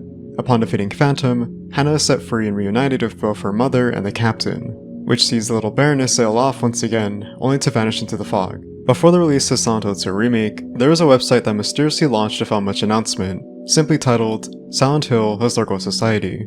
This is an in-universe ARG, an acronym for Alternate Reality Game, which is an interactive storytelling that uses a form of media to have viewers collaborate and solve complex and encrypted puzzles to further untangle the narrative to the overall story. In the context of Silent Hill Historical Society, it functions as a website that describes information regarding the historical landmarks, culture, and history of Silent Hill. This includes information regarding the Historical Society itself, artificial donations as a means to preserve educational materials towards Silent Hill's history, a timeline that tells the events of Silent Hill from its earliest beginnings up to its most recent date, a map fully detailing Silent Hill, etc.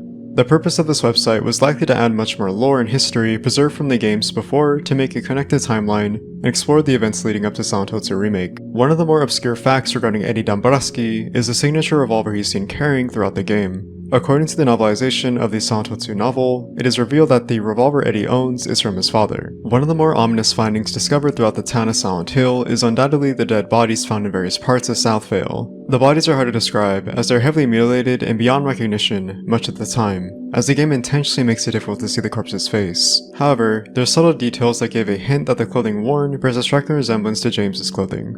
This unravels the theory that the bodies found throughout the story are supposed to be James, but if that's the case, then how is this possible? Given the spiritual and supernatural nature of the town itself, it's profoundly known to bring out the guilt, fears, and trauma from the person who is called to Silent Hill, to have them face their subconscious thoughts manifested into reality. The dead bodies are a reflection of James's subconscious desire to receive punishment for the act he inflicted on Mary, which was her death dealt by his own hands. It's a central theme that can be seen in the story through the monsters James faces as an obstacle to survive, the messages that taunt him, which personify his thoughts of seeking death, and the repeated deaths that Maria suffers to mock him for his act of killing her. Therefore, the dead bodies James sees are his thoughts personifying the themes of potential death, suicide, and punishment. Throughout the story, there is sometimes subtle attention to details that the player can completely miss that allude to Mary following James in his journey to find her. For example, in Woodside Apartments, once you get access to room 201, you can find a bedroom in the hallway, which foreshadows the same room James finds Mary staying in during her illness. You can also hear a sudden gasp that is from Mary when you enter.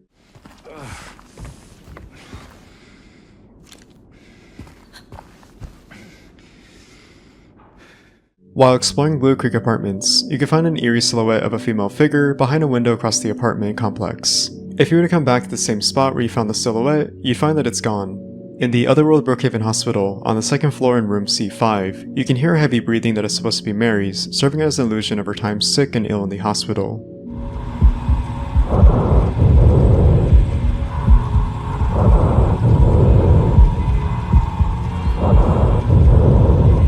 On the first floor of Toluca Prison in the Boer section, you can find a women's bathroom. If you were to go inside and knock on the middle stall door, and walk back outside the women's bathroom, you get a loud jump scare of women screaming and knocking aggressively on the stall door.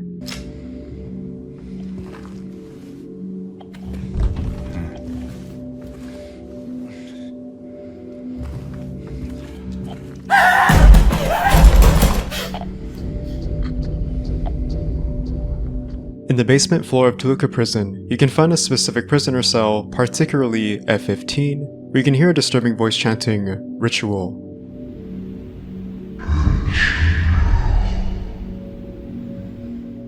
Exploring the cell, you can find occult and ritualistic materials that are alluded to be part of a certain ritual performance that this unknown prisoner practiced. As cryptic and ominous as this is, this likely refers to either the Order, the underground cult orchestrating most of the events of Silent Hill, or an implication of the Rebirth ending, as this is one of the 8 endings in-game that can be unlocked. In this ending, James collects 4 ceremonial items, such as the Crimson Ceremony, White Chrism, Obsidian Goblet, and Book of Lost Memories. Upon achieving this ending with these 4 items, you receive an ending of James rowing in a boat with Maria's corpse to the Church of Rebirth, located on a small island near the Lakeview Hotel.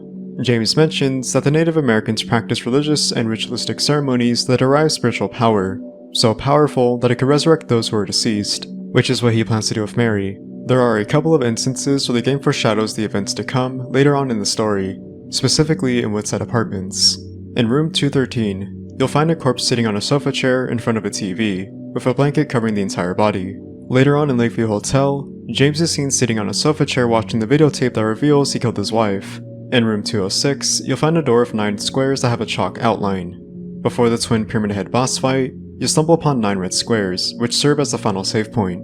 In room 205, you'll find a lonely chair sitting in the middle of the room with the second floor staircase key on the chair. In Toluca Prison on the first floor of the Serpent section, the death chamber has an electric chair sitting alone by itself in the middle of the room with the item medium weight.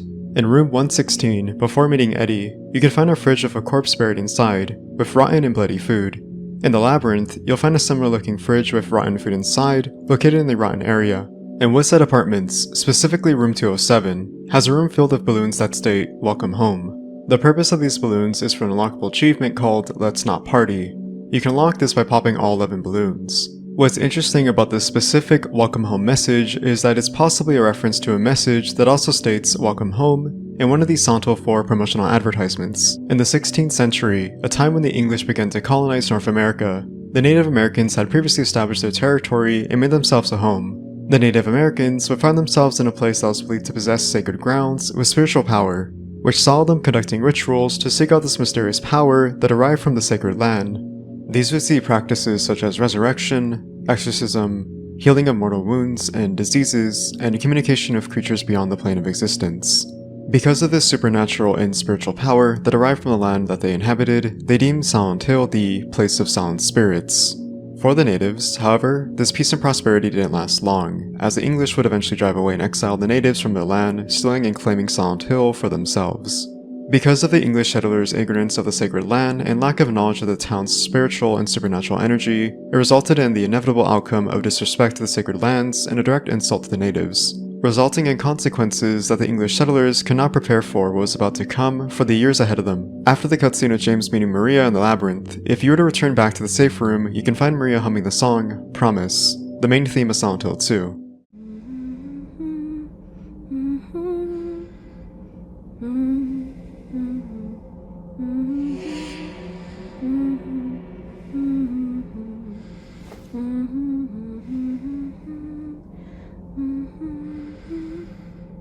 A neat attention to detail is the ring indentation on James's ring finger. When looked at closely, it shows that the ring was taken off recently, as there's still a very visible mark on his finger, implying that Mary's death wasn't actually 3 years ago, seeing how this indentation would not have been so visible. When exploring Blue Creek Apartments, James will eventually come to stumble upon room 209. When entering, if you listen very carefully, you can hear a whisper of words being spoken.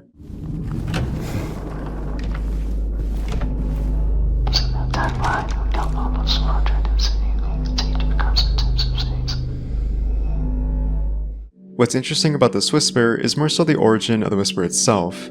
It was initially believed from English translator and localizer Jeremy Blostein that the whisper of room 209 is nothing more than one of the voice actors rehearsing lines of gibberish during recording sessions. However, this will later be corrected. Instead, the whisper was extracted from the Nightingale Voice Box, an album of stock voice sound effects which was used for the whisper of room 209.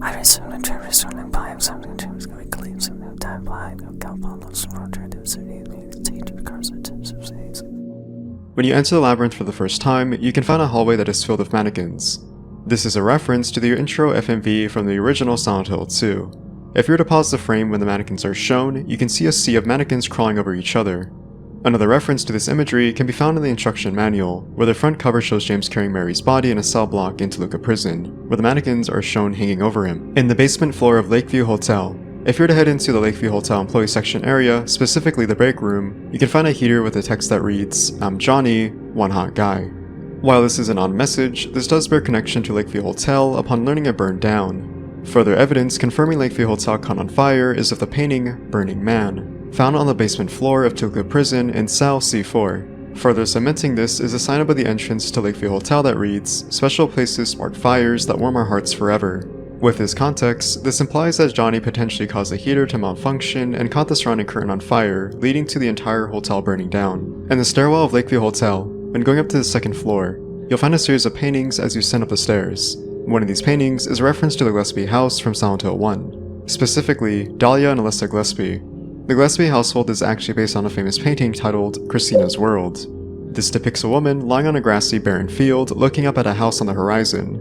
This painting is based on the real-world Olsen house in Cushing, Maine. In the store, Green Pharmacy, there's the option to enter and find a receipt on the counter. This receipt contains 4 prescription medications.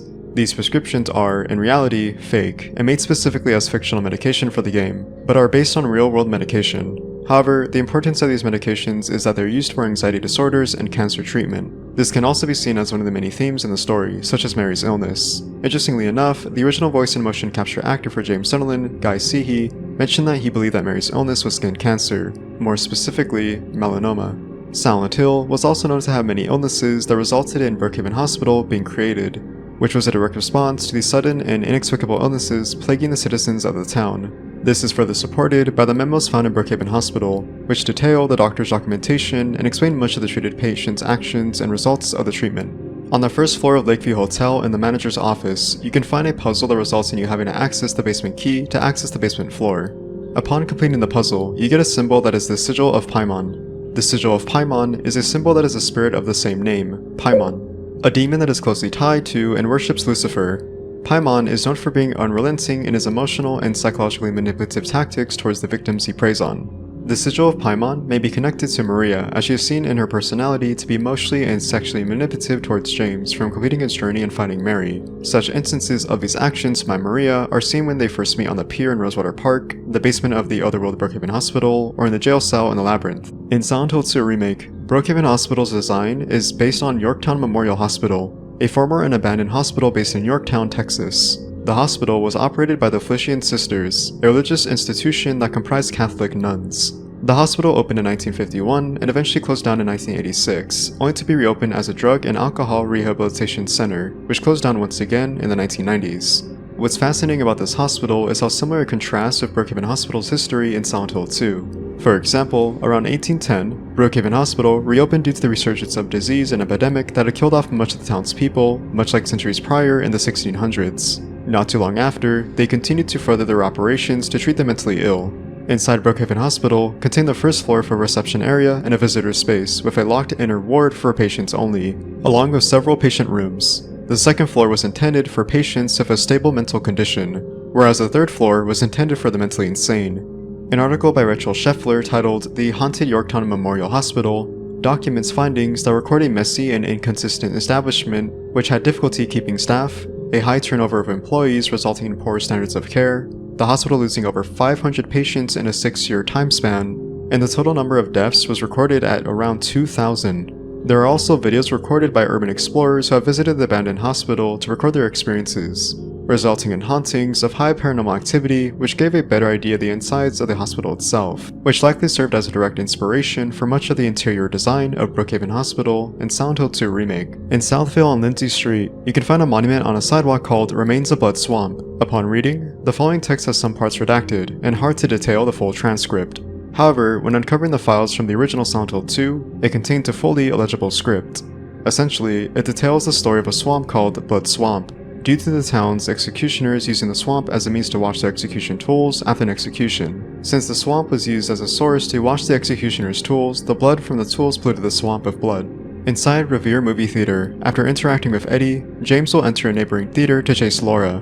Before chasing after Laura, if you were to stay inside the empty theater room and remain idle, looking at the screen, you'll get a quick frame of a scene of James killing Mary with a pillow to suffocate her. Upon finishing the game and starting a new playthrough in New Game Plus, if you were to go back to Andy's bookstore, you'll find 3 new separate books titled Searching for Another Conclusion. These 3 separate texts serve as a gameplay function to provide clues on how to unlock 3 different endings, respectively, those being the Leave ending, the Maria ending, and the In Water ending. During the abstract Daddy boss fight sequence, you'll stumble upon an area that has walls that are comprised of flesh.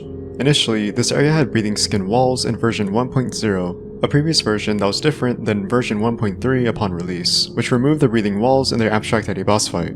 As to why this was removed, it's up to speculation, as there's no official confirmation from Blooper Team, but it's presumably due to the implication regarding Angela's abuse from her father and the visual imagery being too explicit. However, the breathing skin walls were restored in version 1.5 upon players' feedback to re-implement them. When James and Maria find themselves in Heaven's Night talking to each other and relaxing before going back to exploring West Southville to find Mary, Maria offers James a drink. James, however, declines Maria's offer to drinking alcohol. What's interesting about this scene is the subtle facial expression and hand movement James makes when contemplating drinking alcohol or not, especially the painful look in his eyes.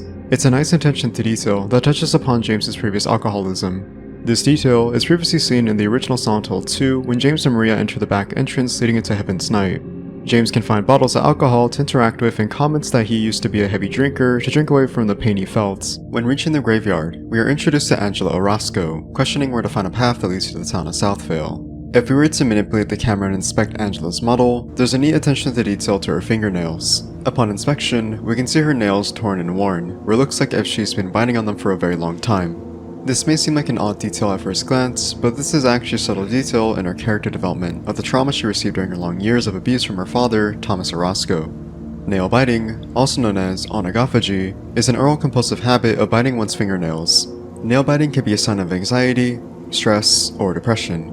While not confirmed, Angela most likely used this as a coping mechanism to cope with the abuse from her father. At the beginning of the game, before leaving the observation deck, you can inspect Mary's letter to see the handwriting of the message she wrote to James on the paper. At the end of the game, before fighting the Twin Pyramid Head boss fight, if you were to reread the letter, you would find that the message is not to be found and is left blank.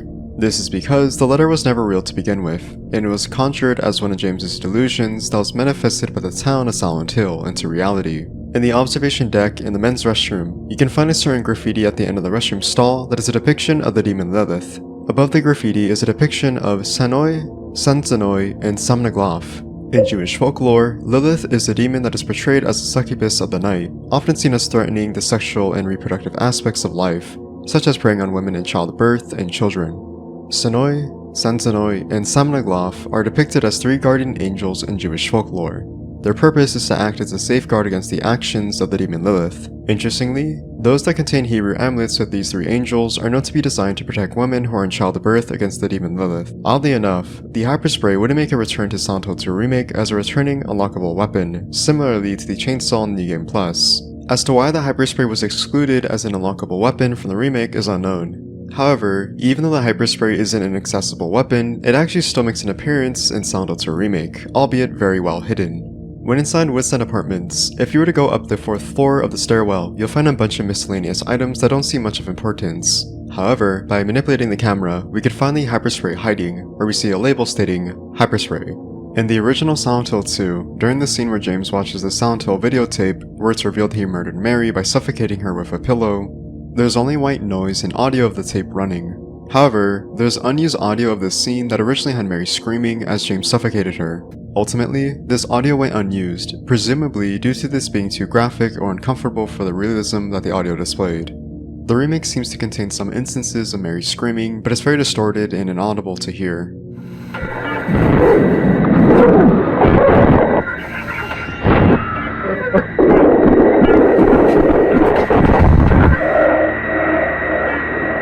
In the labyrinth, there is a room in the rotten area that contains a single office space.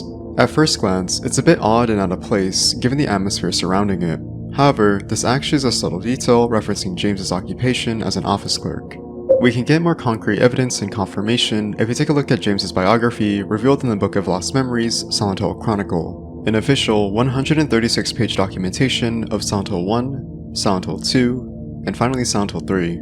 Pages 46 and 47 give a detailed look at the main characters of Silent Hill 2's biography. Upon looking at James's file, it shows his occupation as an office clerk. There's an unused audio file of the flesh slip that originally had the flesh slip scream in pain as James attacked and dealt damage during the boss fight. When there was damage dealt to the flesh slip, it featured audio of Mary screaming in agony and painfully calling out to James by his name.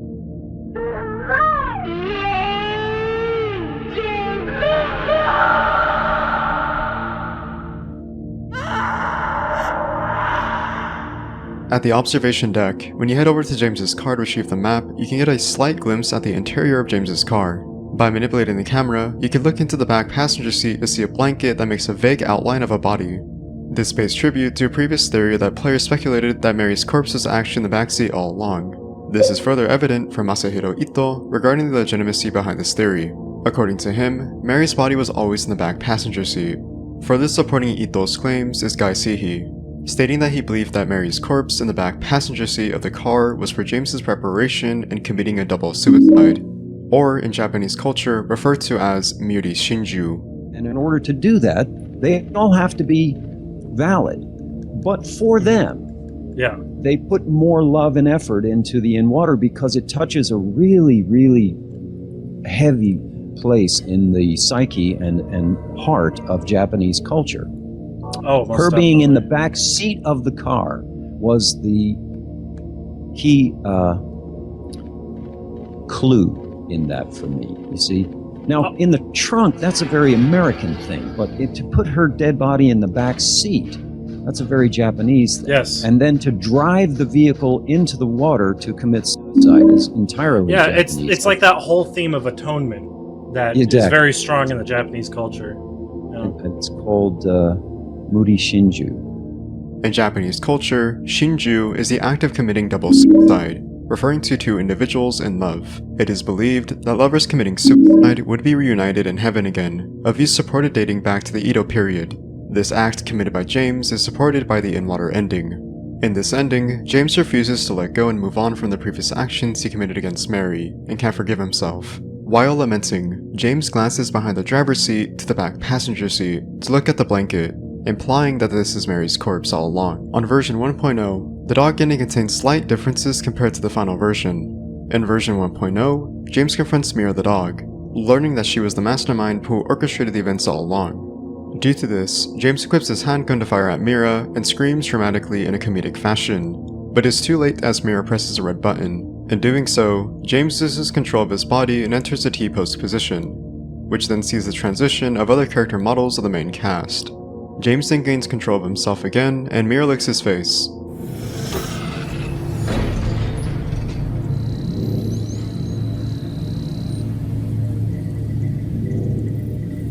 Fuck ass shit.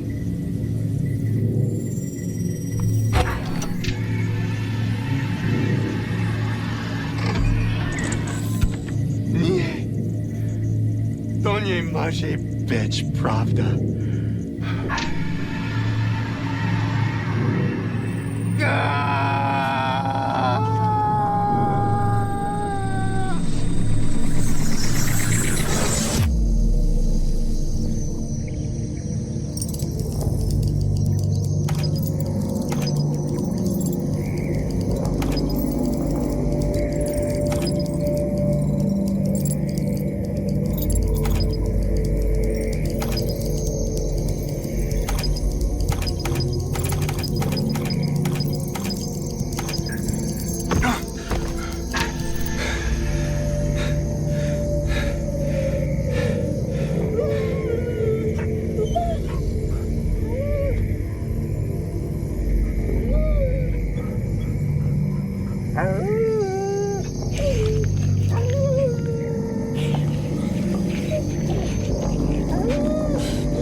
In the inventory menu, if you look closely, you can see abstract imagery that looks distorted and vague to see.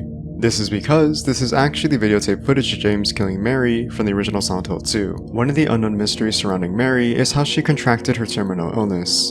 It's never specified but vague, as James himself states that damn disease, as he laments about Mary's death at the observation deck upon reading the letter. However, there are a couple of context clues we can pick up from subtle details in-game that give more an idea of how Mary succumbed to her illness. For starters, as James talks to himself about the possibility of Mary being alive and where exactly she could be in the town of Silent Hill, he recalls them spending the whole day at Toluca Lake with the comment, "Does she mean the park on the lake? We spent the whole day there. Just the two of us, staring at the water." Given the context, one can make the assumption that Mary possibly contracted her disease from the water of Toluca Lake.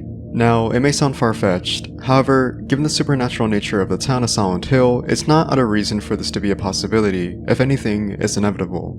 In November 1918, Little Baroness set sail in Toluca Lake, only for it to go missing as it vanished and sank to the bottom of Toluca Lake, resulting in 67 people dying. Furthermore, in Silent Hill the Arcade, one of the bosses is called tuberculosis. Tuberculosis is a serious disease and a bacterial infection that primarily affects the lungs. It's speculated that tuberculosis is symbolic of Hannah, the girl who unfortunately was one of the victims who drowned during the events of the Little Baroness sinking. Finally, there's an emphasis on water being a recurring theme in Silent Hill 2 Remake, as it's meant to be symbolic of James' subconscious becoming mentally detached from reality, warranting self-punishment and drowning in his sorrow for the sins he committed against Mary. Of course, this is merely speculation and nothing is confirmed, but given the contextual clues, it's definitely one of the more plausible possibilities regarding the mystery of Mary's illness. Around the 17th century, a mysterious disease grew and spread like wildfire across the town of Silent Hill, infecting most of the town's inhabitants, resulting in the town becoming abandoned. 100 years would pass, where time would see a civil war break out, resulting in the town of Silent Hill taking part in it. Subsequently, the town itself resettles into a penal colony, and Silent Hill Prison is constructed. However, history would repeat itself, and a deadly epidemic would once again spread. In response to a startlingly new disease, Brookhaven Hospital is constructed to foster and care for patients who suffer from the deadly illness. Before the twin Pyramid Head boss fight, you can see a subtle difference in James's face when he looks at the red squares. Instead of staring intently, he looks away from the red squares and avoids making contact. It's speculated that this is James' uncertainty about accepting the truth, as he recently learned that he killed Mary upon watching the videotape prior.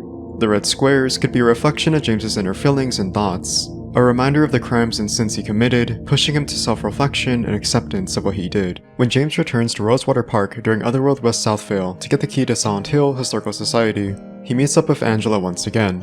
During this exchange between the two, you'll notice that Angela seems to notice something behind James in the bushes.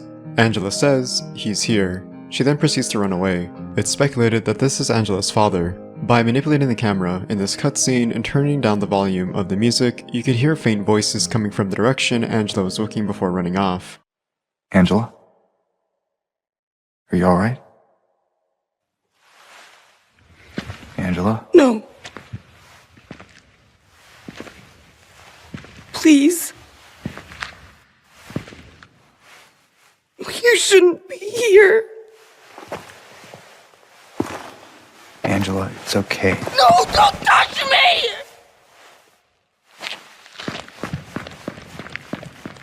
The loop theory refers to the idea that James is stuck in a time loop that sees him repeat the events of Silent Hill 2 due to his failure in seeing and reaching the end of his journey.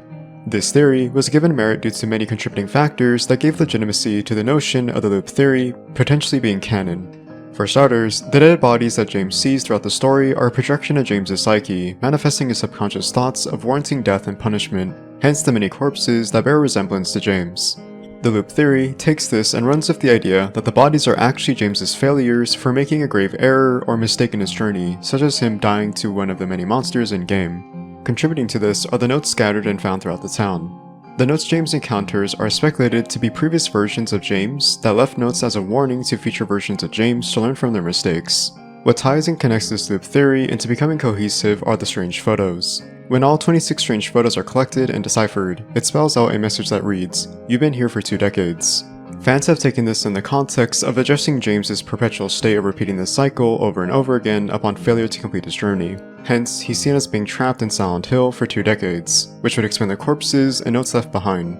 While this is an interesting theory, it's merely speculation. The message, "You've been here for 2 decades," is not meant to be taken in a literal sense, at least towards the idea that James has been trapped in a cycle for over 2 decades. Rather, it addresses the player who played the original Silent Hill 2, which was released back in 2001. On the basement floor of Brookhaven Hospital, in the boiler room, you can inspect one of the boilers, which has a website link titled heatforgetechnologies.com.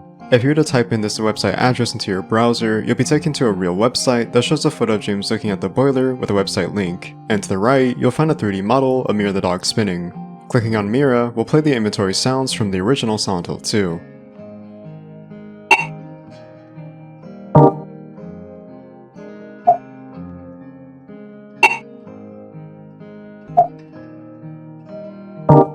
Once you defeat a bubblehead nurse, if you inspect its corpse with a flashlight at a certain angle, you can see that the head itself pulsates rapidly like a heartbeat.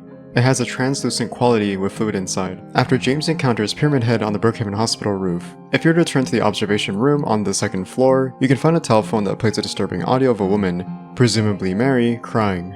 This audio triggers a unique animation from James, in which he seemingly gets a stress response, resulting in head tremors, where we see James's head move sporadically and blink his eyes quickly.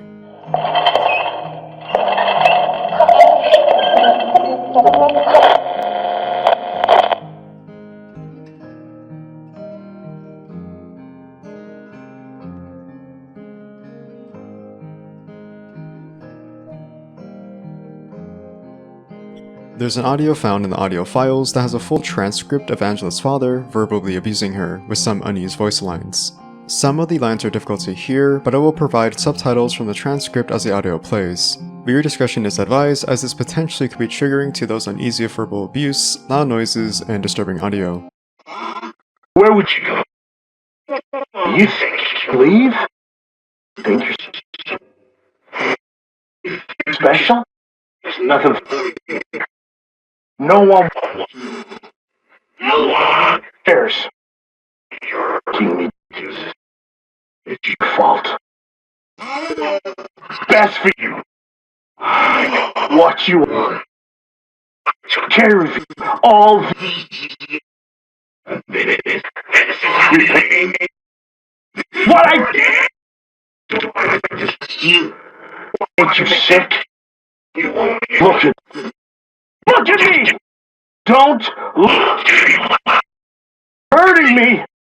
Stop it! Be good!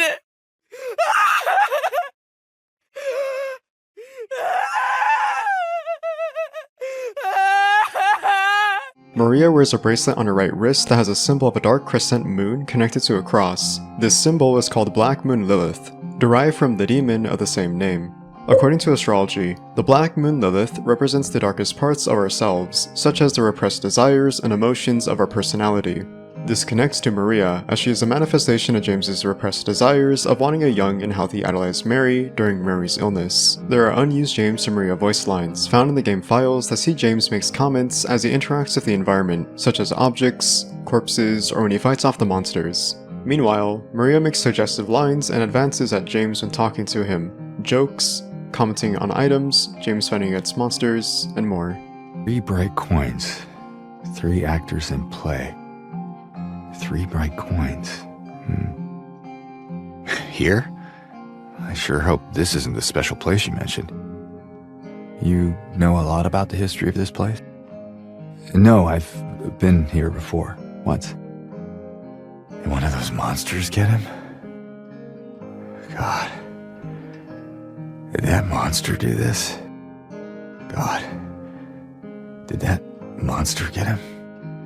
There's something disgusting about them. Can't quite put a finger on it. Mary, I need to find you. Mary, where are you? I think there's something down there. It's clogged. Maybe there's something around here I could use. Hey, who's there? Son of a... Stay away from me! Back off! Get off! Stay back! Take that! Die, damn it! I also don't think they have a missing wife exhibit.